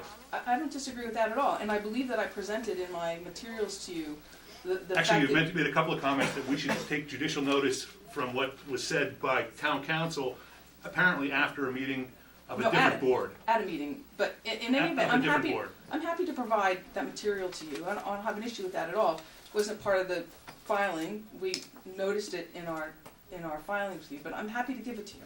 Good.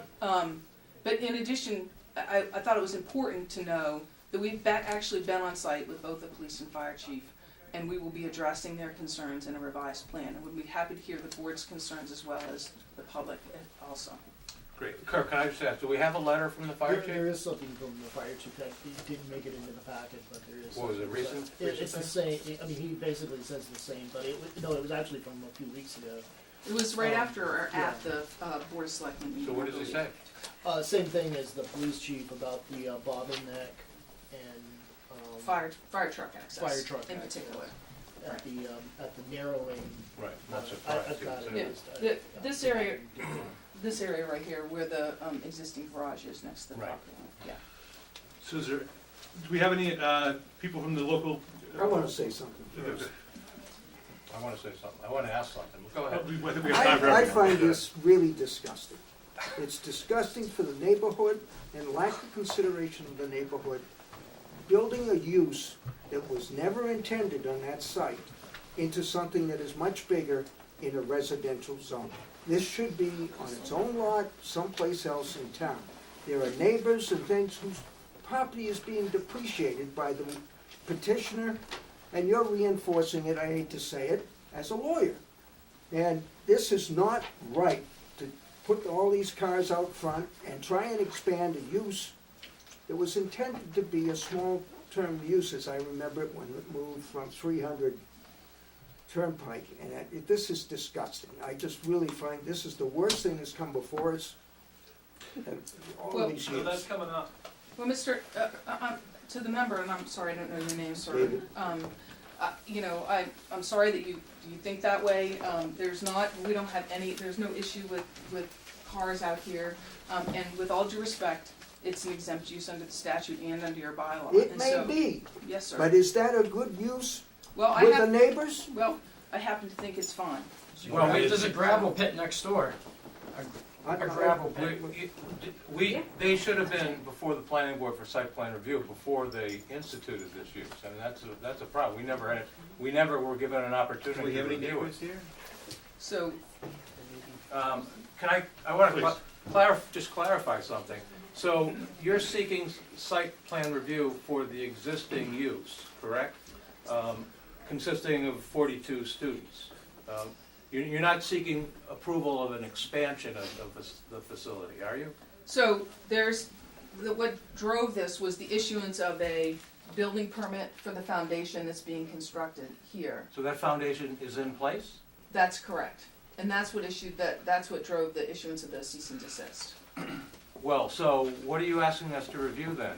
The expanded facility or just the existing facility? So I'm gonna tell you that when we come back in, based upon the fire chief's comments, we are gonna add parking sufficient that if this foundation were built completely, that would add an additional 18 students. So there'll be 42 plus 18? There would be 60 students, And how many staff? 6 staff. The staff doesn't go up? I thought you said you already have 6 staff. The staff does not go up. How can you add students without increasing the staff? That seems impossible. It's not impossible, that's the ratio, it continues. Still 1 to 10 ratio, That's, just that yeah, a 1 to 10 ratio. So when we come back in, you'll see those matters addressed, with the new plans that are coming back in. Do we have any comments from abutters and people in the neighborhood? Can you please identify yourself and tell us why you're here? Sharon Fish, 129 Weathersfield Street. So our property directly abuts her property. For 5 years, we have lived with the noise. Yes, there is a gravel pit, but when you've lived in your home for 65 years, you kind of get in tune with the gravel pit, because the gravel pit has been here for, 100 years or so. What gravel pit are you That's talking about? Raleigh. The Raleigh, It's on the other street. Yeah, it's on Right. the street. Is that close to you? yes. Yeah. At the last zoning board of appeals, there was a comment by somebody, and I'm not sure who it was. Well, I don't know why you're complaining about children, you have a gravel pit in the back. But anyway, our property abuts hers. We have had to put a fence around our entire property to keep the children from running down the hill into the gardens, chickens getting loose out of their pens. And what we need is a buffer. We need something to block the noise. Because right now, when they're at the top of the hill in their sand pit, they see everything that goes on in our yard. The problem is, my son, who lives with us, have 2 elementary school children. Can you imagine if your grandchildren were in his yard and all these people staring down at you? It's downright creepy. And I agree with you. It is disgusting because we lived with it for 5 years. We were told that it was legal when it really wasn't legal. We are trying to enjoy our property.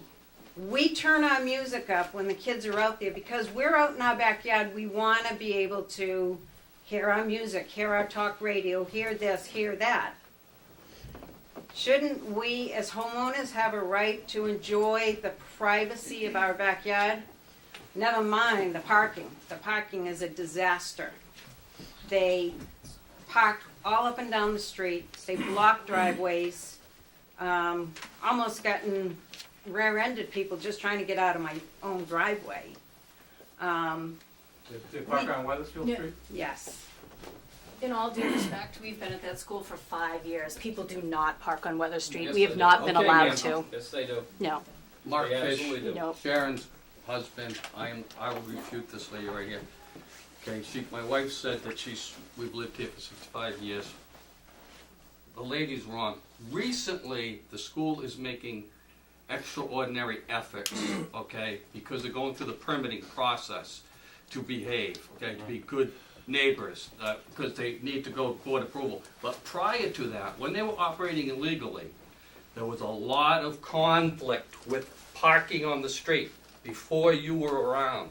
They're all from out of town, Newburyport or other towns coming in here with traffic, pollution, noise, dropping your kids off so they can make noise in basically my backyard, which is really annoying. Okay? Why do you videotape I'm it not to going your into your property, your neighborhoods, and creating a disturbance. I was doing decibel level research, okay? Police were called, the police are called when I turn up my radio, the police are called when I take pictures, yet That's you can illegal have. on private property. to Yes, and it's videotape also, children. what about taking videos? Yeah, we're not gonna have this, Videos. please don't, They direct put the on board, their not Joe. website, okay, they put on their website pictures of their bucolic setting outside. My property is in the background. They use my property as a background for their online pictures, okay? That's an invasion of my privacy. But yet I'm told by their attorney that I can't invade their civil rights by taking pictures, by making noise, by trespassing. These are all things that the school is guilty of, okay? Whether it's from the beginning, the first year, the second year, the third year. We're into this now for 8 years before you were around. So you don't have an accurate history. In all due respect, you do not have an accurate history Then about your everything that's response going needs on. to be accurate. Someone hasn't parked on that street in how long? How Mr. many Fish. years has it Well, been it's now? been only Mr. a Fish. year or so. No, more Mr. than Fish, a I year. appreciate what you're saying, please don't direct all your comments to the Okay, board. I'm sorry, Ma'am, if sir. you have something to say, can you please identify yourself, tell us who you are, why you're here? I'm Jennifer Cadigan. My children have been at this school for 5 Can you years. tell us where you live? Groveland, Massachusetts. Anybody else here from Rowley that has an interest in this? Can I hear from you guys? I can Please. speak. So my name is Jennifer Porter. I live in Rowley. I've lived here for 11 years. I had 2 kids in the Montessori school, and I have the third going this September. This is a beautiful school that enhances our community. It is a beautiful option for the public school system that's in Rowley that is currently having a lot of issues with budgeting and school renovations and all those things. And I have both my kids in Pine Grove right now. So I appreciate the public school system as well. But it is a wonderful part of our community that I'm sorry that your zoning does that for your property. Yeah, That's just the it way should it be in a is. commercial zone. But it's not. Well, Okay. move. Okay. Just move. But It's easy. I live in Rowley and I appreciate this school being here in my town. And that's important to me. Actually, if you wouldn't mind, it's hard to referee these things, but it is best to direct everything towards the board. Please, to try to continue to do that. Who else do we, you mentioned you're here from town? Yep. My name's Laura DePersia. I'm from Rowley. I've been here almost 5 years. Address? Address? You're asking everyone? Yes.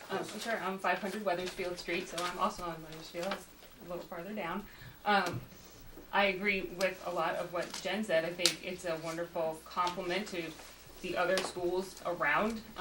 We know there are other private schools in town too, so it's not just the Montessori school. And I think for me, it was a way to help become involved in the community at a younger age, and really it helped because I was able to work locally while knowing my son was there, and I only see it as an asset, honestly, as far as when looking around. If people are looking to move here, which we know, we've all heard, we don't have enough money coming into the town, so that's an asset too, to have a Montessori school that people can say, oh look, I can move here, young families are moving into town, and I can send my child to this school. And they can enroll into Pine Grove after if they want to, when they kindergarten age, or stay there. And I just think it really is an asset. It's this little gem in the town that can be so easily missed if you're not looking. Well, it's great.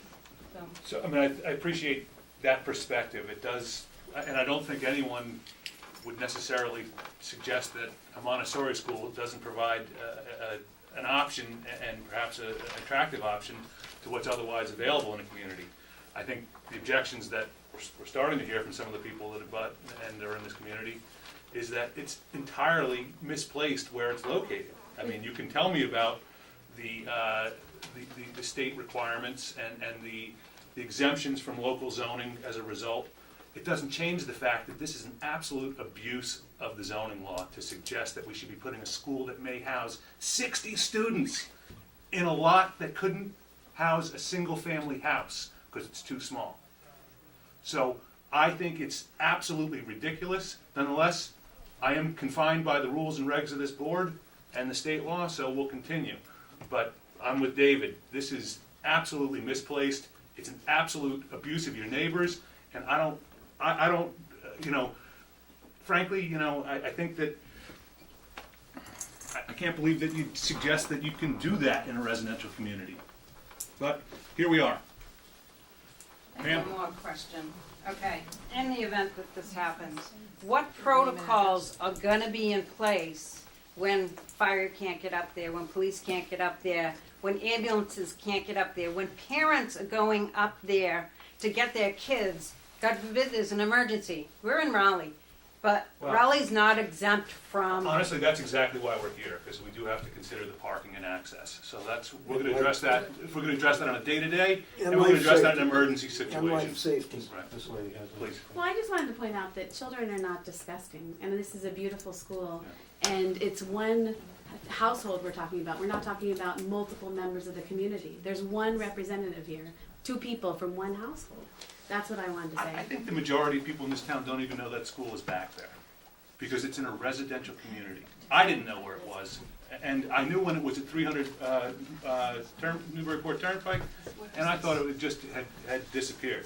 So, you know, I think that was an appropriate location for something like this. I don't think putting it in a neighborhood is anything other than taking advantage of a loophole in the zoning. Are there any other abutters that wish to speak about this? Mr. I have a letter from one of the abutters, so I thought I should No other abutters here? Here are 2 other abutters, but they're not abutters. There were a few, but because it went longer, they had to leave. So at this point, you've submitted a revised plan to, for our review? No, we haven't submitted it yet. That was the point about requesting the continuance. We're gonna hopefully submit it and then have a continuance till April 11th, so we can have it to the police chief, to the fire chief, and to Larry in advance. Have you submitted that legal opinion you mentioned yet, or you're going to? I'm gonna give it to you for the board to consider also. Mr. Graham, do you have any comments? I mean, I know you're gonna look at another plan, but you've already reviewed this existing plan. Do you wanna make comment on what you've already seen, or you wanna hold off until you see what they've come up with? I've sent the letter to the board. I think it's about a 4-page letter. It's quite comprehensive. It goes well beyond access and parking and circulation of vehicles, et cetera. Because I reviewed it, I thought my charge was to review it in comprehensively as a site plan. That was your charge. But you can call out those individual remarks, but I mean, I have a lot of concerns with the bottleneck, with the width of the drive, with the parking, the type of parking, some of it being grassed. If it's really parking, how is that, going to work in inclement conditions? The dimensions of the turnaround, which has been brought up as concerns of the fire and police chiefs. The circulation, the drop-off, the only way I see that can safely work is the first car has to be the one that drops off or picks up, and all the rest of them have to stay in queue. And so if somebody has to leave, or somebody has to get to another appointment with the child, we have. Or if the police or fire department. Or police or fire has to come in at that time, so, et cetera. So I have a lot of points, they're all in the letter. I don't think this is probably the meeting to go over it if they're going to be addressing them or revising them. Thank you. So as much as I understand your argument that we should be considering this from only as a road safety and parking perspective, I'll look at your memo and see, make my own evaluation of that as well. I do think, particularly given what you've heard from this board and some of the people that have concerns about the community, I want to know from you, are you at all concerned about some of the things that these folks have a concern about, which include things like the visual impact on the neighborhood? Have you considered any landscaping or shading that might lessen the impact? Have you considered improvements that might, actually I'm going to direct it. Can you please tell us about what, aside from telling us what we can't look at, what are you intending to do that we might grasp and find as a reason to Sure, and I think when you see the revised plan, you're gonna have some of this addressed, but I think also, with all due respect to the Fishes, I think some of what they, and I don't live there, so I'm gonna say this, I think there's a little bit of an exaggeration with some of their comments. So I've been out to the site. I was out there at specifically the fire and police chief and us went out at the pickup at 3 o'clock on Monday, when they have that, they have staggered pickup, but that's the heaviest pickup. And so we were out there, and there was snow on the ground, the kids were out, some of the kids were there outside after school. The play equipment is all in the rear of the property, as you can see from the site plan. The high point of the property is here. Some of the kids were sledding down this side of the hill after school. There were 3, I think, that were sledding down the back side of the property. As you can see, there have been planted, there are trees that have been planted, evergreen trees along this edge here, which would be the direct impact here. But this is truly the high point of the property, and it goes down. There is a chicken coop out in the back that, you know, I didn't go stand over here, but I suspect that this is not a huge visual impact, and neither is the play equipment over here. So there's a couple of things that are off the side of the hill going down. So I think that we can take some of those things into consideration. But first of all, recess is staggered. It's not all day long. It's during the work day. It's not at night. It's not early in the morning. Drop off is staggered. Pickup is staggered. And these are all elementary age kids. We're talking preschool kids and elementary age kids. And so I think that it's a use that I understand you may not agree with it, is allowed under the statute and the bylaw. And if you were to see the way the facility is built, it blends in the back of the property. As you know, this property goes up as you go back to the back, and then it levels off and drops off a little bit. So it's not, so when you're coming out of the, you can see right down on the street, so you can see who's coming and going. So I think that, maybe after the next iteration, you may want to take a site visit, because I don't think that it's as stark as some might make it, and it sounds like some of you have already driven by perhaps as well. So I think that that's really important, and we certainly hear, one of the reasons Kurt said we're going to have the meeting, I said I'm going to come, I want to hear what folks have to say. We certainly heard neighbors also at the zoning board meeting. I don't hear there's nothing new here this evening, so I think that when you see the revised plan, you're going to see that we've addressed, hopefully, the fire and police chief's comments in particular, and I thought we had a very productive meeting with them on Monday. She wanted to talk. Yes. Yeah, I just wanted to say, I just made a couple notes, that's why I'm looking here. Sure. If you don't mind, I'll just give your name. Oh yeah, Lauren Sargent. I'm a parent. Okay. And my daughter's been there a year. So maybe she came in after the worst of it. But when I went to see the school, I had to have my GPS on because I missed it the first time. The sign, it's very unoffensive. It's like green and blue. It's got trees on it. And in terms of the safety and the big danger, I mean these are moms in minivans and that don't want to hit a kid and just want to make a safe turn into the back. So I haven't felt at all like that's an issue just for me. And I've never had an issue parking. And I would encourage you to go check it out, take a tour. It's maybe the least offensive thing I could imagine. And if I could just follow up one thing, I think you'll find it interesting that the police chief, there's a house that's across the street over here, it was the captain, not the chief, excuse me, the captain who came out, stayed here during that time period. We were all there about 20 of 3 and watched until about a quarter after, and then stayed on site and had a meeting. And the fire chief and myself and the engineer were here during the entire time. So, they have their emergency issues, but noting that particular drop-off and pickup. So, but they certainly have, in those concerns are valid concerns, and we're going to address them. Do you have any plans to put a fence? I don't know if there's a fence you have a fence all around everything? There's it's on the plan. There is a fence. Maybe, so the neighbors can't There's a see 6-foot fence. There's a 6-foot fence all along here already that the fishes have. Oh, where they live? Right here. But that's their fence, right? That's our fence. Right, but, It's your fence, right? right, so it would be kind of silly to put another fence on the But we other need- side of the fence. We do And there's- need something because everybody from that school is looking down into our property. So come into our property when they're, when the kids and the teachers and everybody are in the top of the school and they're staring right down into our yard. So That's being blared at our children. It They may have not be religious part of the rhetoric. parking and circulation, but one of my comments was that site plans normally identify the abutters, now or formerly, would be I'll very, ask Steve to put them on. very helpful to Yeah, have I'll that, ask Steve to put them on. in the- Yeah, there's certainly some deficiencies in the plan. The fact that the foundation for the building you're intending to build isn't shown on there. Yes, sir, It it is, is. yeah. Yes, sir, Yeah, it is. Okay. It's right here. All right, well, you're asking us to continue, you're submitting some new plans, I guess we'll, Can we talk about a site visit? yeah. There's a hand over here. I think another important thing to consider is if there's 60 children, I know myself, I have 3 children in the school, so there's not 60 families. Right. And another thing to consider is that some students are half day.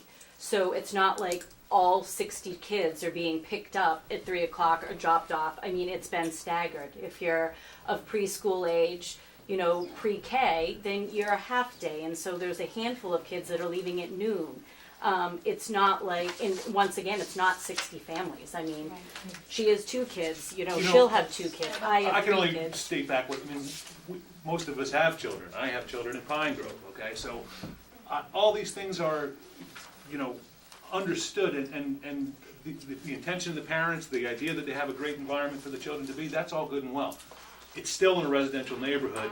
It's still 60 people that are there for commercial purposes, abutting people who are there to simply quietly enjoy their property. And I think each and every one of us, unless you chose to live in that neighborhood, would be a little bit shocked when suddenly somebody illegally operates a business that exceeds whatever permitting they have. And that's why, frankly, I think you're finding some of the opposition to it that you are.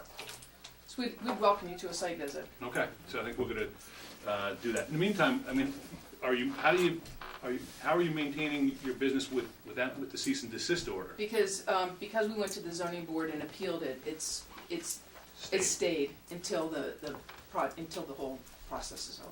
Okay. And it's always gonna be a problem for this board when people come to us after the fact. We understand that, and I can't change what happened. Mhm. So as far as a site visit, does it matter if we look at it in the snow or not? We might have It's to up come in to you. July if you.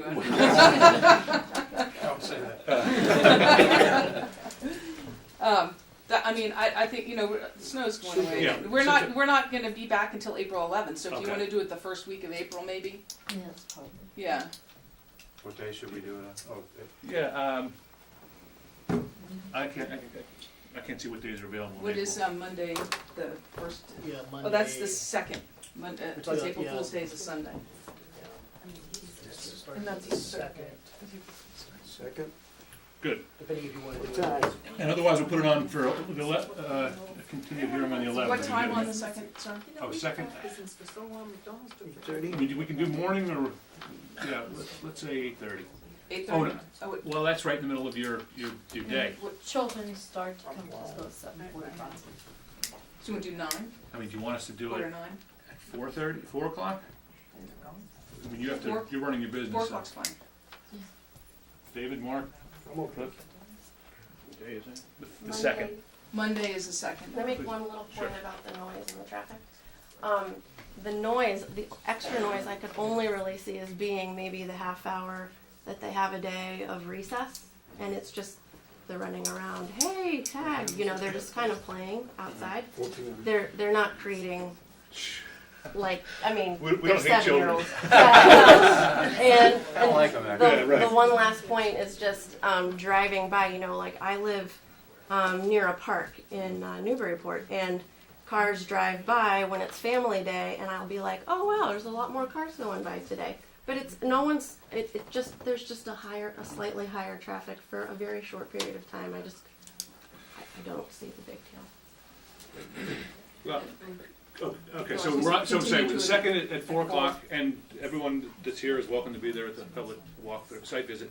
And then we're on again for the 11th. No, sir, I don't think we're gonna wanna have everybody up into the site, obviously the planning board. Well, but then we do not invite the public to any site visit, that's our policy, and we've always done it. Excuse me? I think probably we should just be the planning board members unless we do it on a weekend when the kids aren't there. I don't think we should. As a parent, I don't feel comfortable with staff. Yeah. Well, again, I'm really, we've done. What time do all the kids leave? Depends on. Well, there's staggered in the evening, last is at 4:30? Perhaps, I don't think we- visiting also with the neighbors of the Mr. Fish's property on a separate site visit, possibly, maybe that would help ascertain whether or not there's actually any, Needs more bearing. if you can see it from his point of view. President. Well, we can, you can always invite us on his property if you'd like to do that. We can see it from his point of view. Anytime you want. But, I don't know, considering there's a school operation going on, I think we should keep this as unobtrusive as possible, in my opinion. So either, and I don't think we need to be there while the school is functioning. So most of the kids are gone by 4 o'clock, it's just some, there's just a few for the aftercare, so. All right, I mean, let's stick with 4 o'clock, okay? And Next regular on meeting is the 11th. next regular meeting is the 11th, and we're starting to come up with time, so you wanted to say 8:15?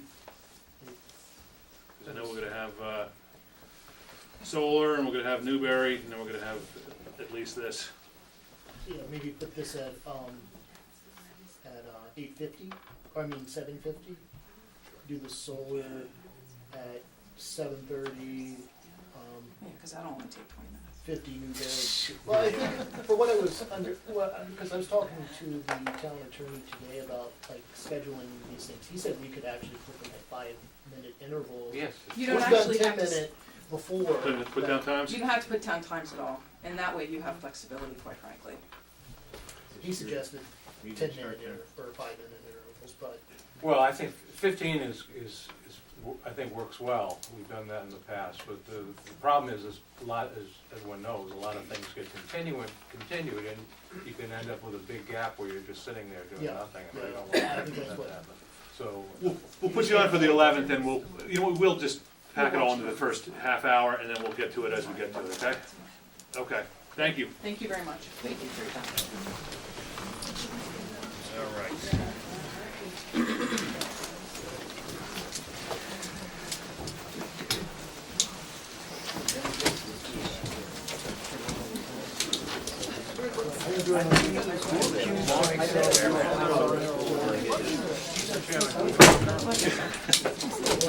It is time, isn't it?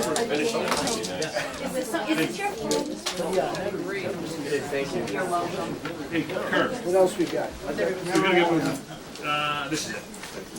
Okay. Well, that I was- need a bigger room that day. That's one thing you ought to consider about spacing. So now we have a new public hearing for the modification of the registered marijuana dispensary definition. Hey, I'm gonna recuse myself. Okay, so we have one member recusing himself due to a conflict of interest. Kurt, do I need to read this? It's 3 separate ones. It's 3 separate zoning amendment hearings. Okay. we talked about this before, they don't have to be separate. Oh, but I put no, they're separate articles, but it's on the same, legal notice. But they're separate descriptions. So, Yeah.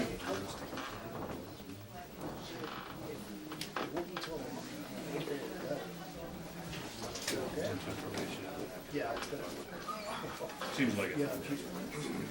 Yeah. You don't, Yeah, I just saying. Yeah. I need to check for new foundation. All right, pursuant to Massachusetts General Law, Chapter 40, Section 5, the Raleigh Planning Board will hold 3 public hearings pertaining to 3 warrant articles to amend the Raleigh Protected Zoning Bylaw, the zoning bylaw, which are to be considered at the upcoming spring 2018 special town meeting.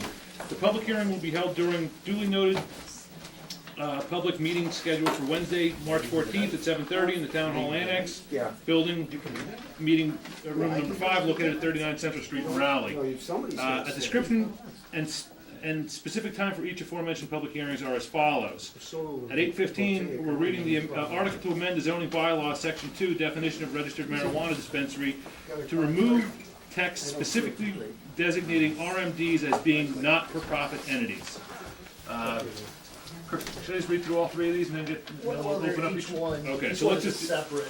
So first, we're going to deal with this issue of amending the registered marijuana dispensary bylaw to remove reference to not-for-profit as a qualifier. And as a result, we're just left with a registered marijuana dispensary.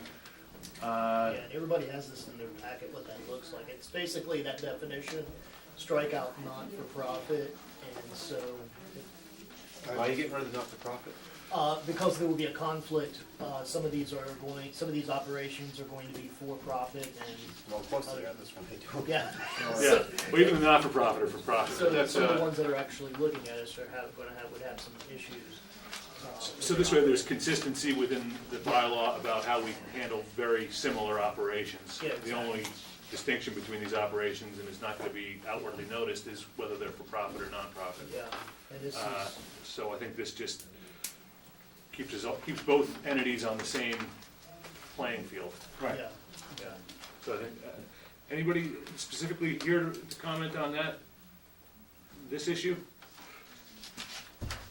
Mr. Chair, I have a lot of comments about these articles, but most of them are substantive in nature. And so, I know the hour's starting to get late. So Okay. I'm wondering if I can just bring up the substantive ones. Sure, I think that's And work with Kirk on the purely non-substantive. I mean, at the end of the day, the ZRC is going to do the final draft of any of these. Oh, is it? No? This is it. It's going to the town Yeah. meeting. Oh, Yeah. from here, okay. Yeah, The planning board that writes, is responsible for writing the yeah, articles. yeah. Okay. This actually was, this was at the, this is actually a follow-up on that previous one, but it's because of the definitions. And remember Tom Mullen was here Yes, previously, he right. said he would write this up and get it to us, so he constructed this, and so, we're going to, he presented it directly to us. Right, but when do you have to submit this to the town administrator? Really this week. This week? Yeah. So if there's some changes I need to make, Okay. So, Kirk, I don't, oh, the should. I'm sorry if I keep saying this, but I don't seem to have in my packet a copy of the proposed Oh, at language. the, here's the, here towards the end, you have the, yeah, right, There we go, right okay. there, yeah. So the one, it's actually on the back of the page, yeah. So, as far as, okay, so for the first issue we're looking at is the, removing this not-for-profit, and simply that's the only Yeah. amendment. Okay, can I just suggest a change to that, and that would be to eliminate the paragraph 1, because there's only one paragraph there, so you don't need to. Oh, just to take out the one, okay. So, in other words, you'd make that, One implies a two. yeah, right, and there's Yeah. no 2. Okay. So you could put modifying in the rest of that sentence, on the end of, the zoning bylaw by, and then, you know what I mean? By You modify. wouldn't identify that, indent that first part. Yeah, so You that first part, modifying the that goes in with the C with the town. Right, so And you then get rid of the then colon, as follows. you could get rid of the colon, bylaw by modifying the definition. Okay. And the Right. point, the colon would suggest that there's gonna be 2 options, but instead it's just gonna flow from one. Right. And then, I mean, the beauty of this is all we're doing is amending one little, Yeah. Right, that's Yeah. that's the easier one. yeah. And further, any comment? Yes? Just where it doesn't seem like anybody's here to discuss this, is it possible that we could kind of defer this in terms of just shuffle the order and get through the bylaw? I'll tell you what I'll do instead. Thank you. We're gonna make this 5-minute discussion, and then we'll get through it, okay? Thank you, But sir. let me, but I do think we're just gonna try to hit them in order. I think we're done with that one. Yeah. So I do need to, once again, read, So we can do the solar photovoltaic. Yeah, I think we can take it in any order that we need because. okay, well, good. The time is already, Right. there are no time constraints now. All right, so,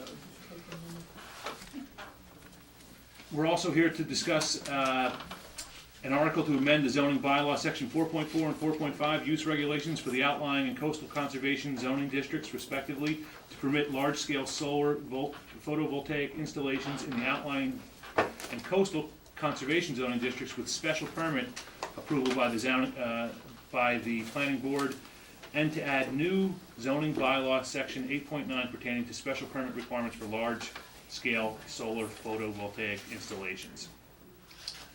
So, we're here. Okay. So as you're all aware, currently, we simply have a provision within the zoning bylaw that allows solar installations in the outlying district as a matter of right. Well, subject to site plan review. Subject to site plan review. And what it's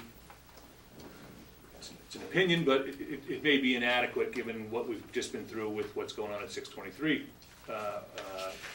Weathersfield in terms of not necessarily having a lot of tools in our bag to do much with this project. So we're here to discuss ways to improve this process moving forward. And the proposal that's out there is to give this board discretion to approve these type of projects on a special permit basis, which does allow us more discretion in terms of what, dimensional requirements and frankly what discretion this board has to approve or disapprove of a project. So, go ahead, you're here to... Sure, I think Mr. Baker, we, at the encouragement of the Board of Selectmen, where Sure. we all presented to the Board of Selectmen, they encouraged us to write a letter to Mr. Baker and request that we have this on the agenda.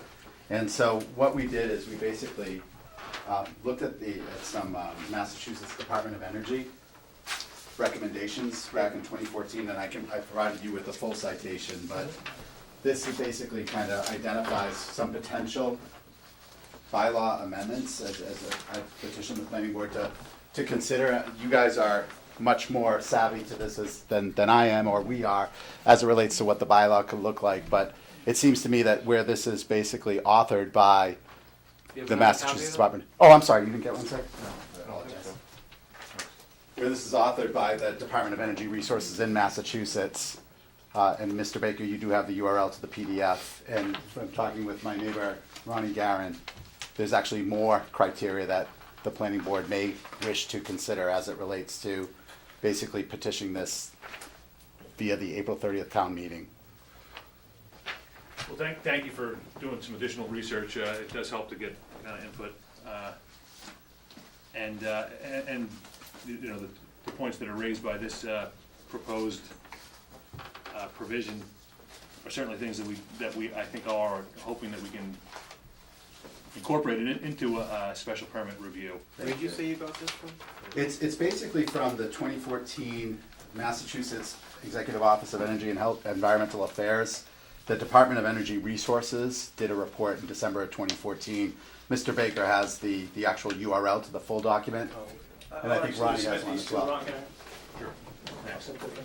Documents here, and I can send the URL to the second one as well. And this is the Massachusetts report. Okay, gotcha. Thanks. So what's the process, gentlemen, as it relates to, we would really like this to get on the April 30th town meeting, and This is the process. okay, great. So we petitioned and then. Yeah, you petitioned. folks will- Well, will write the- there's a requirement for petitioning. There's a separate provision for petitioning for zoning changes, and you have to have so many signatures. Okay. It has to be a written petition. Sure. And I can't remember the number of signatures you need. Okay. But if you were to do that, then I think pretty much the town is required to put it on the warrant Okay. at the town meeting. I don't know if there's time to do that for the April town meeting, though, but there is a process that allows for that. So That being said, I mean, this is a public hearing on a proposal to amend the zoning bylaw, and you presented a proposal, and I think the board can consider what you're proposing, but I personally feel that we'd have to run this by town council if we were to consider it, You know, this is nice that the Department of, what is it, Energy, Department of Energy Resources, they've come out with this position where basically saying you should be sited on rooftops, commercial buildings, which makes a lot of sense. Absolutely. But at the same time, there's a statute in Mass General Laws that said that a town can't prohibit these things, and we can apply reasonable regulations. I think if we were to promulgate something essentially saying they have to be placed on commercial roofs, I think we'd run into trouble with that, so. And our bylaw pertains to large scale, Huh? our bylaw that we're trying to address pertains to large scale ground mounted solar photovoltaic installations, not roof mounted. I don't know if you would have a large scale on. We have some pretty big buildings in town, but.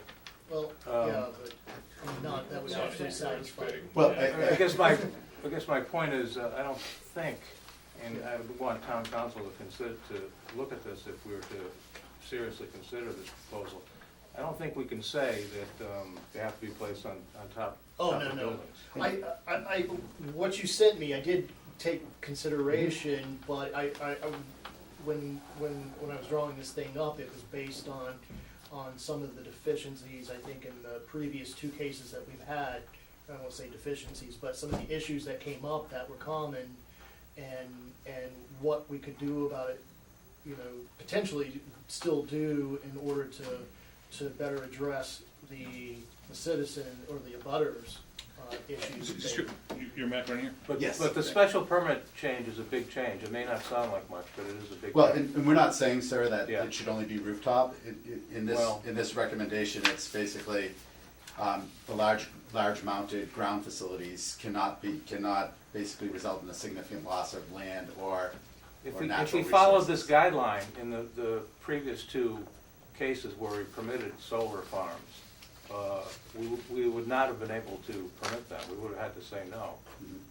And those particular solar farms, as far as I can tell, don't bother anyone.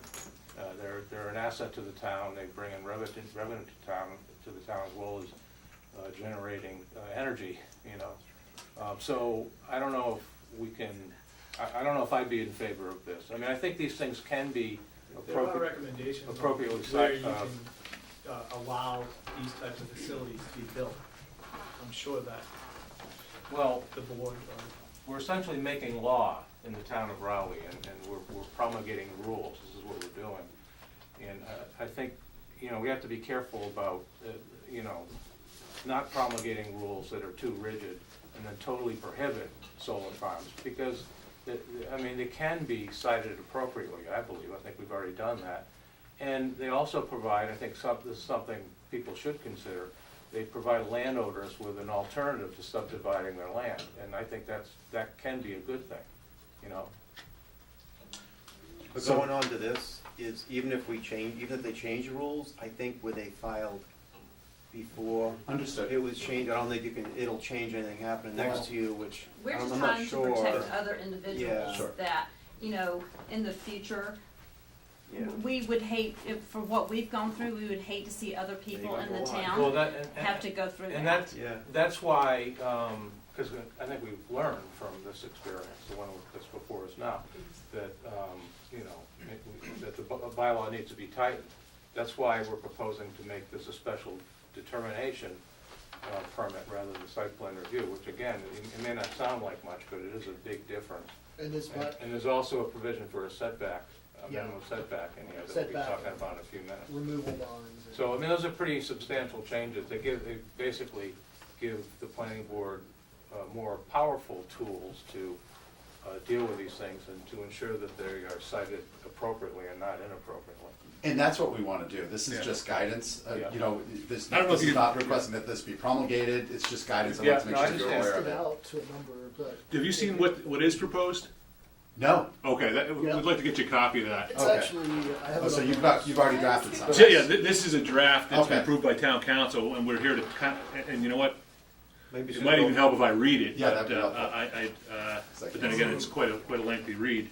To see if the town will vote to amend the Raleigh protected bylaw, I'm sorry?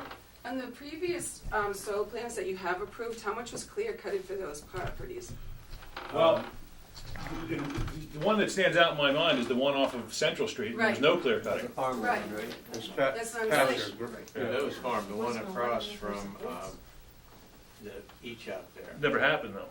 Never was built. Right. That was Well, all not it yet, was. it hasn't been built yet. That was always. We did approve one that was never built that would have required a complete clear cut of a heavily forested area. Well, like how many Yeah, acres, what's the was size? that, yeah. I Was just it 2 million watts like this one? Wasn't as big. It was No. 7 acres, I think. Okay. It's like, yeah, Site. 7 acres. So, because you were talking about not prohibiting from other people, I can understand that. And I'm for people who are pretty much clear cut. If they want to stick a solar panel on there and they get all the sunlight for that, that's fine. But it's the deforestation that is just killing me. It's just, They can clear cut for any number of reasons. so, Right, you I know. If they put a big warehouse in, they could. Or if they just don't wanna cut the trees, they can do it, unless they're in a wetland or something like that, there's no legal provision that Well, can there's a lot prevent of that. wetlands around here. I No, that's true. that 2011 Mother's Day flooding. So this gives you additional teeth as it relates to kind of Well, one further of the- protection to the town? Definitely. With Okay. a special permit, we can actually deny it. Okay. And can we vote on this by April 30th as via the Oh, town yeah, meeting? this will be on the. This will be at the town meeting? This is Okay, great. intended to be on. So And this if would be it- votable? Yeah, this is what we. If Okay, it's, perfect. the way the law reads is, if it's approved by the town meeting, and then it has to go to the Attorney General, the Attorney General has to approve it, Okay. it becomes effective retroactively to the date of first publication, which is the date in which the notice was published in the newspaper, Yeah, which 2 is already. weeks. It's already been published? 2 weeks Yeah, ago, 2 Wednesdays Oh, ago. great. Which That being said, it doesn't have the retroactive effect to be applicable to what's going on under this current site. Well, I I don't know, I think we need to don't know if vote. that's the case, but we can, let's You cross know, that bridge when we come I guess to I it. don't wanna promise that. you know, understood. Yeah, I think it's better to say that than to say, and we'll look at this current plan under the new we've the already new been told proposal. that the horse has been let out of the barn already, but we've already been Well, told that. But there are other, Yep, so, yeah, So, It's an issue we need to look at, yeah, definitely. consider. why don't I do this? Let me just read, the first thing we wanna do is get it out of the section that requires site plan review. Yeah, And then the next section is to say that we'll allow these in the coastal conservation area and the outlying district. But the meat of this thing is that the they're person. already out, they're permitted already with site plan review in both of those districts. Right, It's just changing the special permit. correct, I'm sorry, so we're just gonna, no longer would be allowable as a site plan review, but now would require a special permit.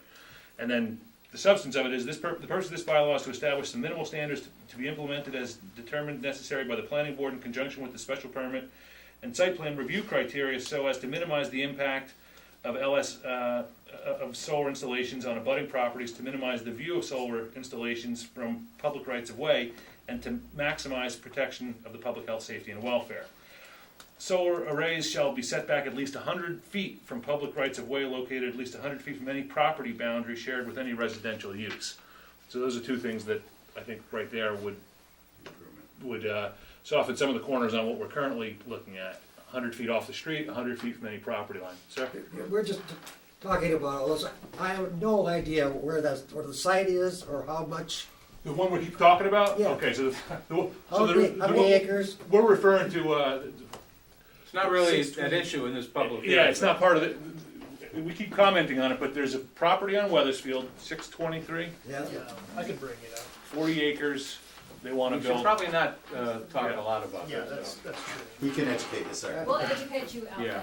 that.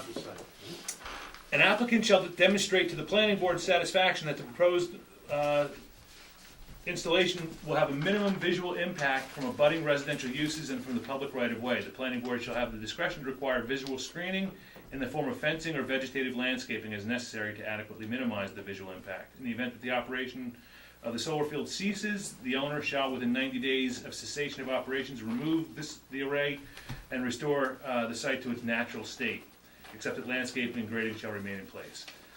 The site owner shall be responsible for all work associated with the removal of the site, of the installation, and the subsequent site restoration. The planning board shall have the option to require that the applicant post a bond to cover the cost of removing the site. within 90 days, and then it goes on from there. So that's just decommissioning. So it puts it in the discretion of the board to approve or deny, with creating some setbacks. I guess one of the things that we'd like to ask the board is, are those setbacks consistent with what members of the public think is, and part of this community think is appropriate for Rowley? 100 feet? I'd like to see more. But, I'd like to see, I'd like to see more. That's about right. 100 feet to me is not, I mean, I saw the 50 feet, which was the original when we did our walkthrough Right. several months ago. Yeah. And even like 50 more, which is the 100 feet, that still, to me, I'm still gonna be able to visualize that. And as a homeowner, that's, you know, as we're trying to do, is trying to protect all those people around so that, and even people that travel up and down Weathersfield, any given street, if it goes somewhere else. We're just, I mean, I think that we're just trying to protect people from having to look at that every day of your life. And that's something I don't wanna look at. But most of all, I don't know if 100 feet is gonna protect the value of my home.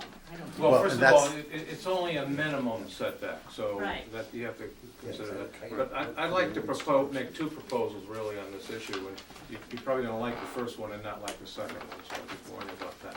But I think it should be 150 feet as minimum setback. But I also think there should be some ability for the planning board to waive that requirement if doing so will not conflict with the purpose of the bylaw. Because my reason for that is, I mean, minimum setbacks are very rigid, and in the particular case that's before us, there may be no real need for a setback, at least 150 setback. I mean, you really don't know. I mean, it could be that the abutting landowner has a lot of trees on his yard that screen the solar panels, and he has no objection to, locating them closer to his property line. So, if you put a waiver authority in there, you make that provision a little more flexible, so the planning board, where flexibility is warranted, they can do, act on that. So that's what I'd like to say. I think that's the kind of forward-looking, it's one thing to say it's 150 feet, but to not have the waiver in there, it really does pigeonhole us into denying certain projects we might otherwise not want to. Right. So I think that's the kind of thing we need to I mean, have. I think that the second thing you said is very appropriate, because I think if I knew that I had so many lines of trees that were gonna protect me from having to Right. visualize this, if, say for instance, I mean, I'm across the street a butter, but if I'm on the same side of the street of this proposed area, and I had all these, however many of trees, big tall trees that I wouldn't have to visualize or see, then I would be fine with that. Yeah, and you might come to the hearing and say, I have no problem with this. That's right, and that's basically, that's all we're all trying to say, is that just give us respect as homeowners, and that's all we're trying to say, whether it's, however many feet, it's just a visual thing, and, how it will affect all of us. And, we're not trying to be so, we don't want this, of course we don't want this, but we're not, this is her land. She can do whatever she wants to. We understand that. We understand she could cut every tree on the land if she wants to. We totally understand that. But we're just saying, respect as homeowners all the way around, the whole entire thing, whether it's across the street, up the hill from her, on the other side of her. That's all we're saying. So. And I think that's why we kind of took this up, but I think, and because people like you and all the people that have showed up at these things for the last, 4 months or so, it's obviously something we need to deal with. In the back row, I know we had two people, but I think the lady in the middle had her hand up first. This particular week, those trucks for the engineering firm have been parked on Brook Street, and they've been hiking in through Brook Street all week. So that has me very concerned. Like, by looking here, it looks like it's all. It is. We are kind of moving on to the bylaw and not the 623 site, so I'm not diminishing what you're saying, but we're Okay. not on that It project. just came to my brain that Sure. they've been there. and- Well, that's back on for November 11th, probably Yeah. April 11th. November 11th. That's how we're gonna drag this thing out. So we're all set with this, we just have to make sure we have enough people at the town hall meeting to vote on this, is that basically the gist? Pretty much. The board has to vote. Yeah, I mean, I think it's on here because I think we all see the need for it. I think we're gonna try to vote on something tonight, and yeah, we then need votes, we need people to show up. So do we need to do this petition thing that you were speaking of? No. Okay, great. If you wanted to do something different than what we're proposing, you have the right to petition for a zoning change. That's the only thing I'm meant to say. No, I think this talks about not only the setback, but also the welfare, which I construe as property value, welfare. So I think this is, Yeah. very acceptable, so thank you to the board. Well, please. I have a question. I'm from Georgetown. I'm in a butter. Oh, right over the line that there. would be coming through the Brooks, if it's coming through the Brook Street area. My concern is you're looking at the Rowley butters. So. You know where the marijuana dispensary is in Georgetown, don't you? Yeah, I do.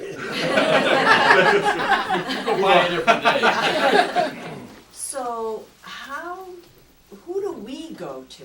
The butters were notified. Yeah, in fact, you should have, if you were. We are butters. We are did get butters. notice. Oh, you did, good, okay. You are trying to protect your Rowley No, we're not. That's why we gave you notice. We're interested to have what you have to say. I just wanted to make sure that you were also. We're not trying to push it to the Georgetown corner. Okay. And I think That's we would- also the 623. I mean, 623 goes all the way up to the Georgetown line. Right. So, and if there's, considering, again, I guess, going through Brook Street. But this bylaw won't affect Georgetown's, it doesn't have anything to do with Georgetown's zoning. Right, that I understand. Right, no, we understand. So any project that happens under this bylaw would be the same, that you would receive the same kind of notices as private. Right, no, I just didn't know if we had to go to Georgetown and say, wait a minute, there may be some. Are you aware of this? Are you aware of this? Oh, well, the town of Georgetown has received the notice for this as well, so they are. Now, The planning which board. office? The planning board? The planning board, yeah, the requirement is for the planning board to receive notice of these bylaw. And I actually have the certificate of mailing. That he signed for the. Okay. Yeah, well, that I Somebody mailed signed it, for I wasn't expecting receipts, to receive a receipt, so, but I can prove that I mailed it. But keep an eye on the agenda, and we'll be here on the 11th. Yeah, We definitely And we'll, will. certainly Right, thank welcome you. your input. One thing that, should we look at a density requirement? I mean, no more than 50% of the gross area can be covered by the solar array? I mean, I don't know. It's kind of handcuffing them. It is. If I guess they're there's no, covered- if it's there's sort of enough arbitrary. cover, but you know. But at the same time, I don't want to see somebody come in and, well, I guess the 150 I was gonna foot say, you got buffer. 150 feet all the way Yeah, around, yeah, right, so. yeah. Yeah. There's some Sure. pretty good recommendations in the That's right. PRR They can't- documents that we provided. And thank you, I think we will look at them, but we are sort of handcuffed for time, and we do have, town council has put together something that I think, well, we just reviewed it, and it does sound like it provides a lot of the, it's broad enough to cover a lot of the interests that we're trying to address. Any other comments Can on? you amend or add to that, the town councils? We can amend it, and that's what we're looking at doing right now. We'd probably run any amendments we make back by him to make sure he feels like it's something that the Attorney General's gonna buy. And town council has already reviewed this. This one, you're right, so this is definitely the format we wanna work with, and I don't think we can just tweak it, but. I don't think we have to send anything back to him, for, it depends what kind of changes we're making. Right, yeah, fair enough. I have another question about the fact that you said she would be grandfathered in, most likely. That's, Most likely. well, yeah, no, that's, But if there hasn't been the formal new plan, I mean, if the plan keeps changing. all I can say on that is, we'll get advice on which rules we need to apply, okay, because I don't feel like we're in a position to make that We determination can only today. talk about the bylaw, the wording of the bylaw. I'm trying. Yes. has she submitted all necessary applications at this point that she needs to? Well, I can tell you this, we're here to talk about this bylaw. She's not gonna, nothing will happen unless everything is properly submitted, and it's certainly something that more than just this board is concerned about. You know, it's gonna be done properly before it gets done. But, so, I think, please, go ahead. Is there any consideration to add some verbiage about having liability insurance or an operation and maintenance plan for the facility, stuff like that, that in advance we know, or the board knows, all right, these guys really know what they're doing, they have a business plan, a real business plan, they're not gonna build this thing and then 2 years from now it's falling apart and somebody's gotta come in and do a, you know, hazardous site cleanup or something. You mentioned, I mean, you clearly looked at these pretty carefully. Is that, are there some recommended? There are. Okay. It's section 3.4.2. Highlighted in red, it looks like, right? Is this the model bylaw or This something? is right from the Department of Energy. Yeah. Well, Change the statute.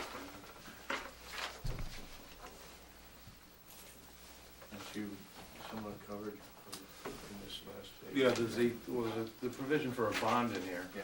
That's for the removal in case of decommissioning. Right. Yeah. I mean, we don't require any applicant to have liability insurance, so we assume that they do that on their own, but we don't require any kind of business to have that. That's not, I don't think that's within our purview. I don't know about an operation and maintenance plan, I mean. But in your bottom citation there, I thought there was some sort of language about decommissioning, correct? Yeah, that's Okay. the decommissioning bond. In case it goes away, then they have to remove it. Or that there's funds set aside. I mean, we don't look at any business and say, let me see, we've got to review your operations, your equity or whatever, you know, how much money you got in the bank or anything like that. I mean, the one that you mentioned though is the operation and maintenance plan. We do require that for stormwater management, clean out. Yeah. But This is a facility. But it's also a special permit. I mean, you can put conditions as needed without. Yeah, that's true. right, and in Anyways, fact, it's frankly, fine. I don't think our bylaw requires that we put operational, operation and maintenance plans. We do that by condition, not by That's fine. by bylaw. But no, it's something we always do consider. Right. And you know, but you're right. These engineers show up with some pretty fancy plans. We assume they know what they're doing, but you know, we don't necessarily require that they use best practices going forward. But that's just not our board's purview. So thank you for coming in with all this stuff, and I think I'm glad with what we've proposed, it's going to hopefully address these issues for most of us going forward, and we'll keep looking at it relative to this one. I mean, frankly. Should we vote on it, sir, privately, or? No, we can't do anything privately. Yeah, so we can just get a motion. Well, I got some changes I'd like to suggest. Sure. They're kind of tedious. I mean, this is, given that we got a meeting coming up in April, let's do it. All right, so I Yeah. should go through it? I mean, I think so. Okay. The first paragraph, Kirk, there's a lot of verbiage in there, but when you actually read it through, all you're doing is deleting a section of the bylaw. You're deleting 4.43A. So instead of going through all that verbiage, you should just say, number one, by deleting section 4.43A. Okay. And similarly, number two, all you're doing is redesignating section 4.44 as section 4.43. So that's all you need to say. And it's really, I would say redesignating is a better word than reassigning. Okay, redesignate? Yeah. So then in paragraph 3, where it says, it references the reassigned section, I think you should put redesignated section. Redesignate, okay. And then in paragraph C, under paragraph 3, where it says large-scale solar photovoltaic installations, I would like to see a comma, and then subject to the issuance of a special permit by the planning board under section 8.9. So you reference this, under Well, you- section 8.9. Make it clear, it's by special permit. Does yours not have the comma in Huh? there? Does yours not have the comma? No. Oh. But I mean, so, 3C, right? yeah, so 3C would read, Oh, and this is the part we're adding, large-scale solar photovoltaic installations, comma, subject to the issuance of a special permit by the planning board under section 8.9. okay. Or, yeah. And then similarly, under paragraph 4E, where you're adding, changing the language, you're eliminating site plan review, and then you add approval of a special permit by the planning board, which is consistent with what I just said. But I think, I'd like to see you add at the end of that, in accordance with section 8.9. Just so it refers people to section 8.9. Okay. And 5, you reference a new section 8.9, which includes text as follows. Include is not the right word. It should be, which reads as follows. Which reads as, so it includes text, So, take that out. take out, yeah, which reads as follows would be a good way to handle that. Okay, and then go into 8.9, under 8.92, you say the LSS PVI shall be set back. And I think we need to, I mean, that's a little ambiguous as to what the LSS PVI is, so I think we should. Well, it's only because it's actually identified, it should be identified. Right above. Yeah, right, but what well, my suggestion is, before that, you add some language to say all solar panels, buildings, and equipment related to the LSS PVI shall be set back. So you're just making it a little more specific as to what needs to be set back, which is basically everything. Okay, I'm sorry, could you repeat that? All buildings? All solar panels, Okay. buildings, and equipment related to the LSS PVI shall be set back. And then we're gonna make that 150 feet as opposed to 100. Okay. And then we're gonna say at the end of that sentence, comma, except that the planning board may waive this requirement if such a waiver is consistent with the purpose of this bylaw. Okay. I mean, you could phrase, there are different ways to phrase that. On 8.9.3, you say that the proposed LSS PVI will have minimal visual impact from abutting residential uses, and I think probably it's on abutting. Yeah. So cross out from and put on, and that similarly, where it says from the public right of way, change from to on, and also right, it should be rights of way rather than right of way, plural rather than singular, because it could be multiple rights of way. Yeah, I think when I was writing this at first, I think I was using from as if, like, as a perspective, from that perspective is what I was saying. Oh, well, okay, but visual I mean, impact like you on say- abutting residential uses, I mean,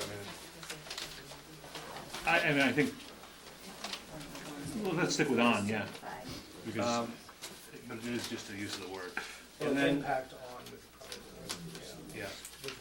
I mean, you don't know what arguments clever lawyers could make. If you say from rather than on, I mean, who knows? Yeah, And then the next sentence in the same, same paragraph where you say, we can require visual screening in the form of fencing or vegetative landscape. It should be and/or, so it can be both. In 8.9.4, which is a requirement that they remove within 90 days of cessation of operations, the facility. And then you say, and restore the site to its natural state, except that landscaping and grading shall remain in place. I don't think we can require this. Okay. Because, you know, they can take down the solar farm, but then, again, like, they can Yeah. do a subdivision. Yeah. So I- they can't, there's no requirement that they keep that landscaping in place once the solar farm is gone, Yeah. or that they return it to its natural state, as far as I can So see. you think remove the, I would remove that whole thing. but, following, cessation of operations, remove the solar array, period. Period. But we shouldn't say restore the site to a natural state? No, because I mean, Who knows what's next? What if it's, well, I mean, are we assuming that it will naturally, As long as all the equipment's removed, I would. so the forest is gonna Well, grow they're back regrading unless it. they do something with it, you know? okay, okay.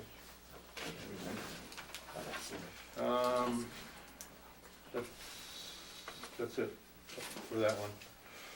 So, and would you be able to give Yeah. Craig a copy of that Yeah, at some sure. point? So that I'll we, give this to you, sir. can I get a motion to approve, Was there 8.95? nothing there? Okay. You got one. So, Uh, I probably should get- I'll just pass that along to him for a copy, another one is. We haven't talked about it. Okay. So, I motion to approve the draft. with, subject to Cliff's revisions made at the meeting today. Can I get a second? Second. All in favor? Aye. Aye. So, good. It's on the meeting for, Oh, we haven't talked about the marijuana article, you don't care about We don't that. care about that. Sell that pot for thank you all for coming tonight. Thank you. See ya, nice to All right.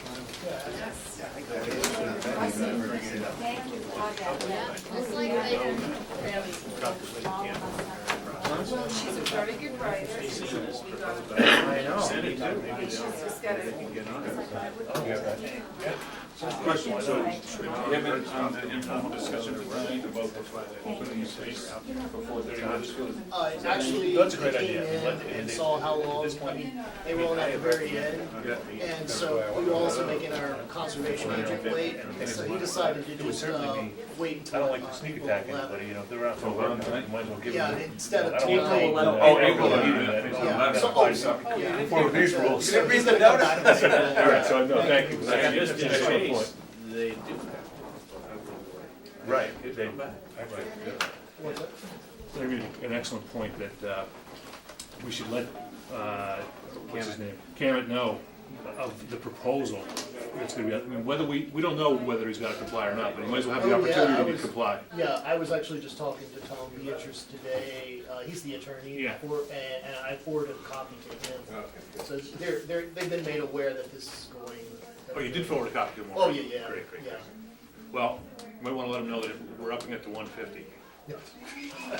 Yeah, no, he knows it's on the public hearing tonight, he said he wouldn't be here, but, you know. Yeah, let him know it changed to 150. Yeah, I'll let him know. All right, so, now we're on to recreational marijuana article. And I will say, Rob Nixon, he decided to go on and, well, he wanted to wait till April 11th for that discussion. Because of the crowd or for other reasons? I think it was just, he was having Brent stay until he got back. That's what he said. Yeah, I think it was just Yeah, especially, well, you can certainly expect the crowd on the 11th, but, Yeah, now that you say that, I do remember, I did think of that before. That's funny. Did you bring that home? Stealing chairs. It's a nice chair. What about a chair? Come on home. Where everybody go? Having a meeting in the parking lot. What are we talking about, this plot thing now? We're not part of it. this at this point, I mean, as much as Tom sent me this, I gotta believe that a lot of towns are asking him for similar language, he's not doing Yeah, this. this is actually because the CCC had, because we did a bylaw in December. Mhm. And since then, the CCC came out with new definitions, and that was what kind of precipitated this was, I mean, essentially, I think it's the same bylaw, but it adds these definitions into the bylaw itself. There's still the buffer, the 200-foot buffer from from the schools, religious assemblies, and the like. Has that number fluctuated? I mean, I thought we looked at 250, we looked at 500. First time I'm seeing 200. Well, 200 is what, because we started at 300 and Right. then went to 200, because 200 is what the marijuana dispensary bylaw requires, so we decided Oh, to it's 200 in the, make okay. it 200, to match that. So, Gotcha. so it's 200.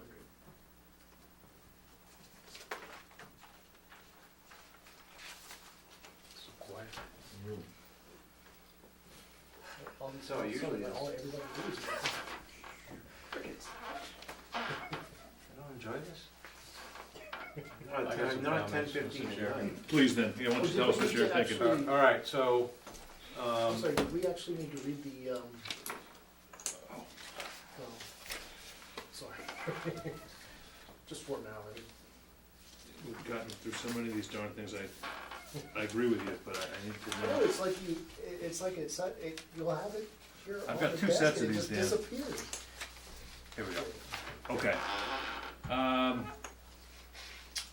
Article with, so we're considering an article with the proposed modification to the zoning bylaw, section 2.0 definitions, section 4.0 use regulations to permit retail establishments that sell, I think you got sale marijuana, so, sell marijuana products and marijuana accessories for recreational use solely within the retail RE zoning district with special permit and site plan review approval by the zoning planning board, provided that such establishment or uses shall not be located within 200 feet of a daycare facility, elementary or secondary school, or church or religious assembly. So I think we've read Should it. say for the sale. For the sale. Oh, for the, gotcha. Yeah. Well, this is just a notice. I think we- And I'll finally read, the text of the proposed bylaw modifications and supplemental materials, maps, and exhibits are available to be inspected at the planning board office at the aforementioned address during regular business hours. Any person interested or wishing to be heard on the zoning bylaw amendment proposal should appear at the public hearing at the same time and place designated. So I think we've read our notice requirements. So, and Cliff, you have? yeah, so this, new section 4.13 is going to allow a new use in the retail district, and that's marijuana retailers. So that means, I think, that we need to amend section 4.63, which is a list of things that are allowed in the retail district, provided a special permit is approved by the planning board.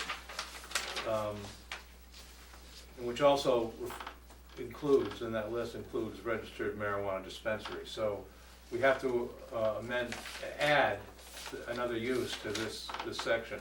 You follow me, Kirk? Oh, yeah. Yeah, so, Yeah. so it could be the last paragraph here and is now N. So we need a paragraph O saying, identifying the new use, which is marijuana retailers. Yeah.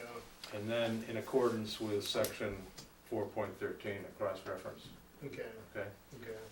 And similarly, we're, 4.13 creates a new use for the business light industry district, right? Does this Yeah. say? Huh? Are we doing business light industry as well? Well, yeah, when you look at 4.13.3, it says marijuana product manufacturers, cultivators, independent marijuana testing laboratories may be located in the BLI district. Oh, okay. So we need to amend Cross-reference with that. 473. 473? Yeah, we need to amend 473, which lists the uses in the BLI district provided a special permit is issued, just to add those new uses. Okay. So I think we would create a paragraph L at the end of there saying marijuana, and just listing what the uses are, which is Product manufacturers, marijuana, cultivators, laboratories. yeah, And it just uses this language of 4.13. Okay. And then again, in accordance with 4.13. I don't think Tom Mullen needs to see that again. I mean, it's just, No, I think it's just, doesn't change the meaning of it. yeah. And then there's a typo on the next page where he has, there's 3 sections. It's got 2 section 4.13.2. So it should be obviously 2, 3, and then 4. When you update 4, you gotta make sure you Oh, use yeah, that to so- cross-reference 4.73. Right. Did we change something on this? Because they couldn't have it next to where kids, like ice cream places. No, that's still before, there. right? Oh, no, that's, we still have the 200 feet from the daycare, Oh. elementary, but that, Yeah, but that's not, that wasn't like the ice cream place wasn't a daycare or but that, elementary. we can't, I'm just curious. We can't do it. I think the state law actually. State prohibits that, state law Yeah. prohibits that, so I don't know if we have to worry So about it that. isn't included, right? But not in our zoning bylaw, but the state regulations, or the state statute says, I think, Well, where the state- children congregate. Yeah, where Yeah, children yeah. congregate, but I didn't see I that. think they had actually determined that ice cream parlors are not part of that category. Oh, the state said that? Yeah, well, there was some language in the case not law, I just- think. Really, so it's not, Yeah. so all retail establishments or ice cream stores? No, just put it says in the state, it prohibits, within 500 feet maybe of where children congregate and, that, but there was a specific challenge, somebody, previously having to do with the ice cream parlors. And they dealt with that specifically, and the courts actually had said that the ice cream parlors would be just a standard retail, not a place where children No, congregate. yeah, I can see that. Yeah, I mean, adults go too. yeah, Right. yeah. And they're not invited there to congregate, they're just coming in to Right. get their ice Yeah. cream. Yeah. It was a basketball court, I suppose that's a different Yeah. story. Yeah, a playground or. Yeah. But, so, I think those are all important changes, and certainly, it's always good to get those things the first time, and then find out that it's missing from the zoning bylaw. Yeah, and Yeah. so good drafting is, important. So, I guess I'll just make a motion that we approve, the proposed zoning amendment, with the changes, incorporated by Cliff Pierce. Second. All in favor? I, Done. Kirk, if you can send this to revised draft to me, I'll look Yeah. at it as soon as I can and get Yeah. back to you. Did I get the changes on that one? oh, you didn't count on both sides? He Yeah. did. Actually, I did it for my own as well. All right, so I think we got just a few more things to, Really just more, just needed to deal with the budget. Cause like. I do have to mention, because it's a continued public hearing, if you don't mind, Kirk. Yeah. So it's a continued public hearing for the site plan review for the proposed hydrant Regency dog kennel at 104 Newburyport Turnpike, map 14, lot 14.2, business light industrial zoning district. Apparently, Mr. Bernhardt has made another request that we continue this matter a little further, because he's got engineering. Mass Highway, it's almost there, but, Okay. they should have something by the next meeting. Clearly not a stall tactic, they're definitely moving along, right? Well, they wanna move, yeah. Yeah, okay. I mean, I know that we had some, Unfortunately, I've dealt with Mass Highway. yeah, You're gonna be a long time. well, Well, Yeah. depends on who you know, I I guess. guess you know, I got this feeling, This one's, that one's tough. what's his name? Guy was in here earlier, said that he's got his, yeah, he's got a guy down there every day working with him, I imagine. You gotta go down there like all the time, visiting. So anyhow, motion to continue that? Yep. Put it on the April meeting? Second, good meeting. Big meeting, yeah. Well, they all are these days. So, I motion, Mark seconded, all in favor? Aye. Unanimous, okay. So Mr. Nixon's not coming in, Nancy did come in. So, we have to look at the budget, and the budget for this department, which has always been, really consists of, the biggest item is the salary for our town planner, and aside from that, it's pretty modest budget of around, I don't even look at the detail, but Yeah, it's a like, couple of $1,000. most of which is used to buy office supplies, do some of the public notices where we're responsible for it. And how have you done, year to date with, have you used all your budget? No, actually, there's still probably, about I think $1,500. Is there anything you need? About half, well, I mean, I'll be buying supplies as we go along.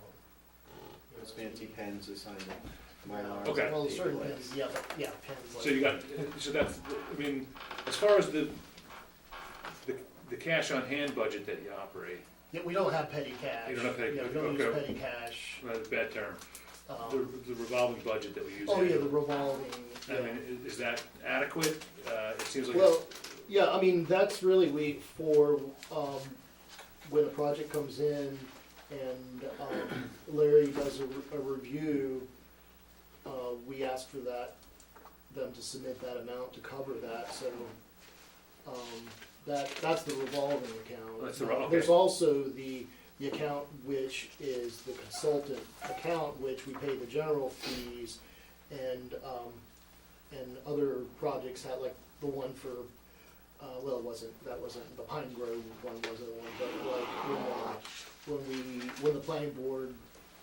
perhaps does a site visit and you charge, you do an invoice that would involve that, we pay out of that. But year over year, that's been pretty consistently Well, that's adequate been, to cover your. yeah, that's still, everything's level funded. The only thing that's changing in this is, the cost of living associated with planner salary, me. The cost of living and the annual step up, that goes along, with the salary, and then, there's coming in December, I've been here 5 years, so there's a longevity, bonus that goes with that's added in there. So that total, it's a, increase of $936, and that total is added into, the final salary, which bumps up from $30,694 to $30,943.52. So, okay. So, and in addition to what we're looking at in terms of current budget and baseline budget, it sounds like Debbie has suggested that perhaps we create a position with a little more hours, so that Kirk have an extended work week, which would require, obviously, the town to budget. What is looking at, 10 more hours a week? Yeah, 13 hours. When I was talking to Debbie, she said that, suggested that, well, mainly because the budget is coming up, this is the time, and that, like, she's been aware of how busy it's been, in the recent years, and it's gotten increasingly busy, that I would, and I put this into a document that's in your packet, which she suggested that I fill out, which is called the budget development, budgetary issues and options form, which it cites the need, and in that I describe the issue, that the planning office activities have become increasingly busy with substantial increase in applications, leaving little time allotted for necessary administrative activities, minutes filing, customer service, inquiry follow-up, and stuff like that, and for the long-range planning related activities. And this is where they, I think have been asking, have become aware, because I know Debbie has expressed an interest in having representation at the North Shore Home Consortium. And I've been to that before, but it's actually, things like that, in MVPC, the regional planning initiatives, it's been hard to find extra time to attend to that, just, from the. If it bumps you up, do you get health insurance? How's that work? Well, yeah, health insurance is Just curious. available. I'm an employee of the town. I'm not really, I'm on my wife's health insurance right now, but technically, Do you have time to do that? You work with other towns too, right? You have time. I'm a time to contract. put more. Well, I mean, it just Volunteer? depends, though, what I'd be asking, would be, it would be a 13-hour increase. Like, basically, what I say here is 8 hours for administrative, and 5 hours for these additional planning duties per week. And so, that would, cover, I mean, that would essentially go to 35 hours. And, so we'd have to, I mean, I would have to review my situation as well, but, I mean, this has just come up because this is budget time. Would you have enough time in your, working with the other towns that you do now? Would you have time? I mean, no, I don't think, if I were to go 35 hours, I would have, I mean, I'd have to look at my own situation and consider. I mean, we've We'd got, ask you too, what you want, you know? Yeah, Like if you yeah. can And I mean, handle it. I'm sorry. no, we've gotten busier recently, there's no doubt about that, but, you really don't know whether that's gonna continue. I mean, the workload goes up and down, and it could go down, but The other thing is, I guess it's probably gonna keep going up or stay at a high level, but I'm just wondering, instead of, looking for the, what do you say, 13 hours altogether? Yeah. Instead of looking for that all in one year, all at the same time, maybe we cut it in half, and maybe that'll be more palatable, because, times are tough, and budgets are supposed to be level funded, but at this last meeting, the board just approved someone in the council, additional hours for a council on aging person. Yeah. I was surprised to hear that Debbie had even suggested. Yeah. But that being said. I mean, so I don't know, Yeah. half of that instead of going for the whole thing in Well, one I year? mean, you got, I mean, there's a position I put in where, because I'm at exactly the right amount I do like essentially To be in two half towns. my time here and half my time elsewhere, and I mean, when between the two, I mean, there's quite a bit Yeah, that busy. I have, I mean, it's busy between the two, and I split, I do a day there, and then I do, So likely, if you were to consider Yeah, I the full don't want- increase, you'd probably, yeah. Rockport would go by the wayside? Well, it would have to be, that's what I'm saying, is that it would have to be to where, like, I'm not asking for a full-time 40-hour position, I'm not Yeah. going all the way to ask that, but I am asking that it be, that, But if it only went up to 29, it wouldn't really change. it would make it harder for me, because I would be like caught between, I mean, Right, I would. you have obligations there. Because, that's the only thing, is it would either need to be, and I'm not saying, I mean, I'm not saying that I'm not, this is up to you, but I would say that it would either keep it the way it is, or, give a substantial increase that I could actually, Make one Yeah. job. because I can't really, between the, driving back and forth between Rockport and here, it's just, it's time consuming. Oh, sure. So, I So do have my own constraints. So the reasons that, I would think that you could, everything you mentioned, customer service, somebody walks in, you're in the middle of doing something, you've got to stop and Yeah, give them all the attention that they pretty much ask for, yeah. yeah, So, which takes you off of whatever project you were on, so. yeah, I don't, and I also think we, like for instance, this, the solar issue, we kind of spotted that there's a deficiency in the bylaw that we need to address, and. yeah. Well, that's one of the things is. There's been a yeah. couple other situations that have come up that we said, boy, we should take a look at that too. And I can't imagine you have a great deal of time to take a look at those Well, things. there is, with the bylaw and being able to find time to call the ZRC and to do some of the review of the bylaws and to make recommendations on designs, but not even just that, there's also rules and regulations, which I know that was actually something before I even got here, there was an attempt to actually do some revision of that. So, I mean, the time would be well used, I mean, it just depends, it's not just, it's that we're at capacity for the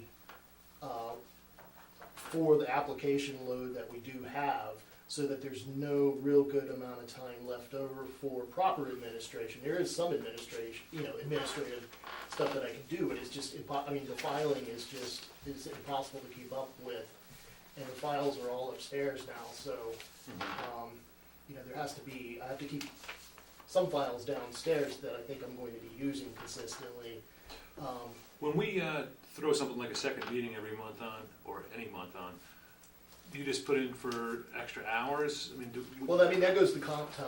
I Oh, mean, okay, yeah, that so goes to that's the always comp been, time. you've been. But whatever I don't use at the end of the year, I lose, so, Gotcha. I mean, that's the real key there.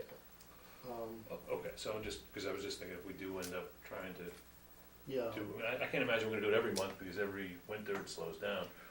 And I haven't minded that You're doing, right. I mean, in many ways, it just, but it, with, like I said with that, there's like, there needs to be, I had suggested with the 2 per month that it be 2 set dates so I can tell people what to expect, and that's part of the benefit to me, is when I have people come in, if I can't get you on this date, well, they're not going to be like freaking out, and that's why things get piled up onto one, is that, you know, people don't wanna wait over a month, you know, for the next one, and so, I mean, there are things like that that make a difference. And so it can't be this like, I mean, we could have the open, you know, the potential to have a second meeting every month, but it really, without having it for certain, it doesn't really do me that much good in terms of the planning ahead. And, you know, because things will still pile up on whatever. Right, the second meeting has always just been sort of a accessory meeting to finish up something we didn't get to the first meeting, or. Yeah, it never turns out the way that, you know, way you might intend, but I am saying that, like, that. You kick off yet? Thank you. We're right behind you, I think, but you probably don't wanna. Things like the long-range planning, which I think are Thanks, Larry. actually inherent to what the town planner, you know, should be involved in, it just, there's no time to do that. And the stuff with the zoning bylaw, or, you know. Yeah, I'm take- sure there isn't. You're right. Well, I think we have a. See you later. Thank you. again. Thanks, Um, Larry. I'm sure you know, we're fortunate to have you on the board because you know how tough the budget is. As a Board of Selectmen member, you look at that more frequently than we, I mean, I can't, you know, it does seem like everything I hear from different town departments is that everything is very tight and there's no money for anything, you know, of course, that's always, particularly Mr. Peterson suggested. But, It's gonna go way up. yeah, so, as much as I see the need, do you think that there's I mean, would the town realistically consider? Yeah, I think they would. Okay. And Debbie's in favor of this? Or she's- Debbie said she would support it, Yeah. like, for So, these reasons that was that I'm giving important. you, the. And I can support it too. I mean, right now, I think, yeah, there's definitely a need now. I can see how there's a need. The only caveat I have is that, you know, we've gone through really, really busy times, much busier, even busier than we are now. Yeah. We've gone through very, very slow times. Yeah. But the argument, your argument for that would be, well, that's a time, when things are slow, you look to the future and see how you can. Yeah, that's more time dedicated to long-term. That's when you do stuff like that. Yeah. So, you know, it's not an outrageous request. And So right the now, 13's enough for you though? What's that? Would the 13 be enough for you though? The third. You're Well, requesting? yeah, that's what I'm projecting right now. I mean, I think that would be enough. That's based on, and I talked to Debbie about this, you know, what's actually reasonable, I think, but it just based on the estimate that's what that ratio of 5 to 8 hours, like, I think is the correct ratio. I mean, in order to be able, there has been a need for administrative, catching up on minutes and things like that. And it's not just that, it's filing, Sure. and follow up, like a lot of stuff that goes on during the day with customer service. You'd be surprised that in the morning, how much you spend just on a call, like that's 30 minutes. I'm not surprised at all. I mean, you know, because I was chairman when we had no Well, town yeah, planner. and that's what And I they think- would call me. Yeah, sure. Yeah. Even though I wasn't getting paid anything. And sometimes the And- most simple So- question can take, you know, to end up taking you a couple of hours. Absolutely, You yeah. can have to do the research and, Yeah, to absolutely. go and I pull the files. fully understand that. So that's really what's at, you know, I'm just saying it would be, to be more effective and to actually do, what I haven't really been doing is the long-term planning aspect of it. I mean, I've been working with the MVPC, you know, with that housing production plan, but that's been really just so tight. I mean, I was like late on all the deadlines that they wanted. I couldn't, and I had to,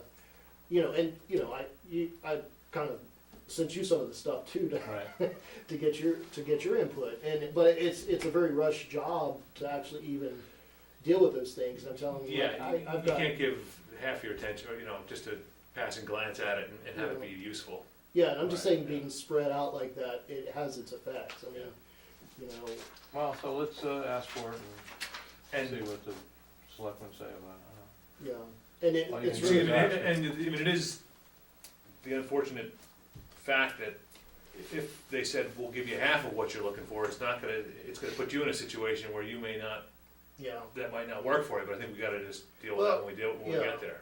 Yeah, and it's like I say, I mean, I'm putting the proposal out there and saying that this is. I think it's a great time to do it, I mean. Yeah, and if they don't wanna do it at this time, I mean, we can continue as is and wait till, see what it's like next year when I'm not trying to make waves or anything, but I do think these are actual We're gonna hire issues. 2 new firefighters, that's the other exception. Yeah, and if that's the Is way, that right? Town really needs them. and if that's what they decide, I mean, I will have to go to the finance committee, that might be actually something, you might be asked to be there as well. Okay. But I'd be asked to Finance present, Being a chair. I'll be asked to present this document, this, budget development report. I got, I'm not in the finance committee. You still have to spend money like a fucking sailor. so I'd have to present this and answer their questions, and so, I mean, they have other considerations, Well, just like. just follow Debbie's instructions. I mean. Yeah, so, So I think we can, I would vote to endorse the budget amendment request for this department. okay. So I'll make a motion to do that. I'll make that motion. Mark, second it? Yep. All in favor? Aye. Okay.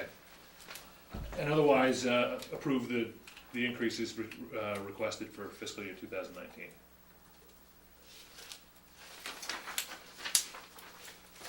All right. Let's end on a happy note.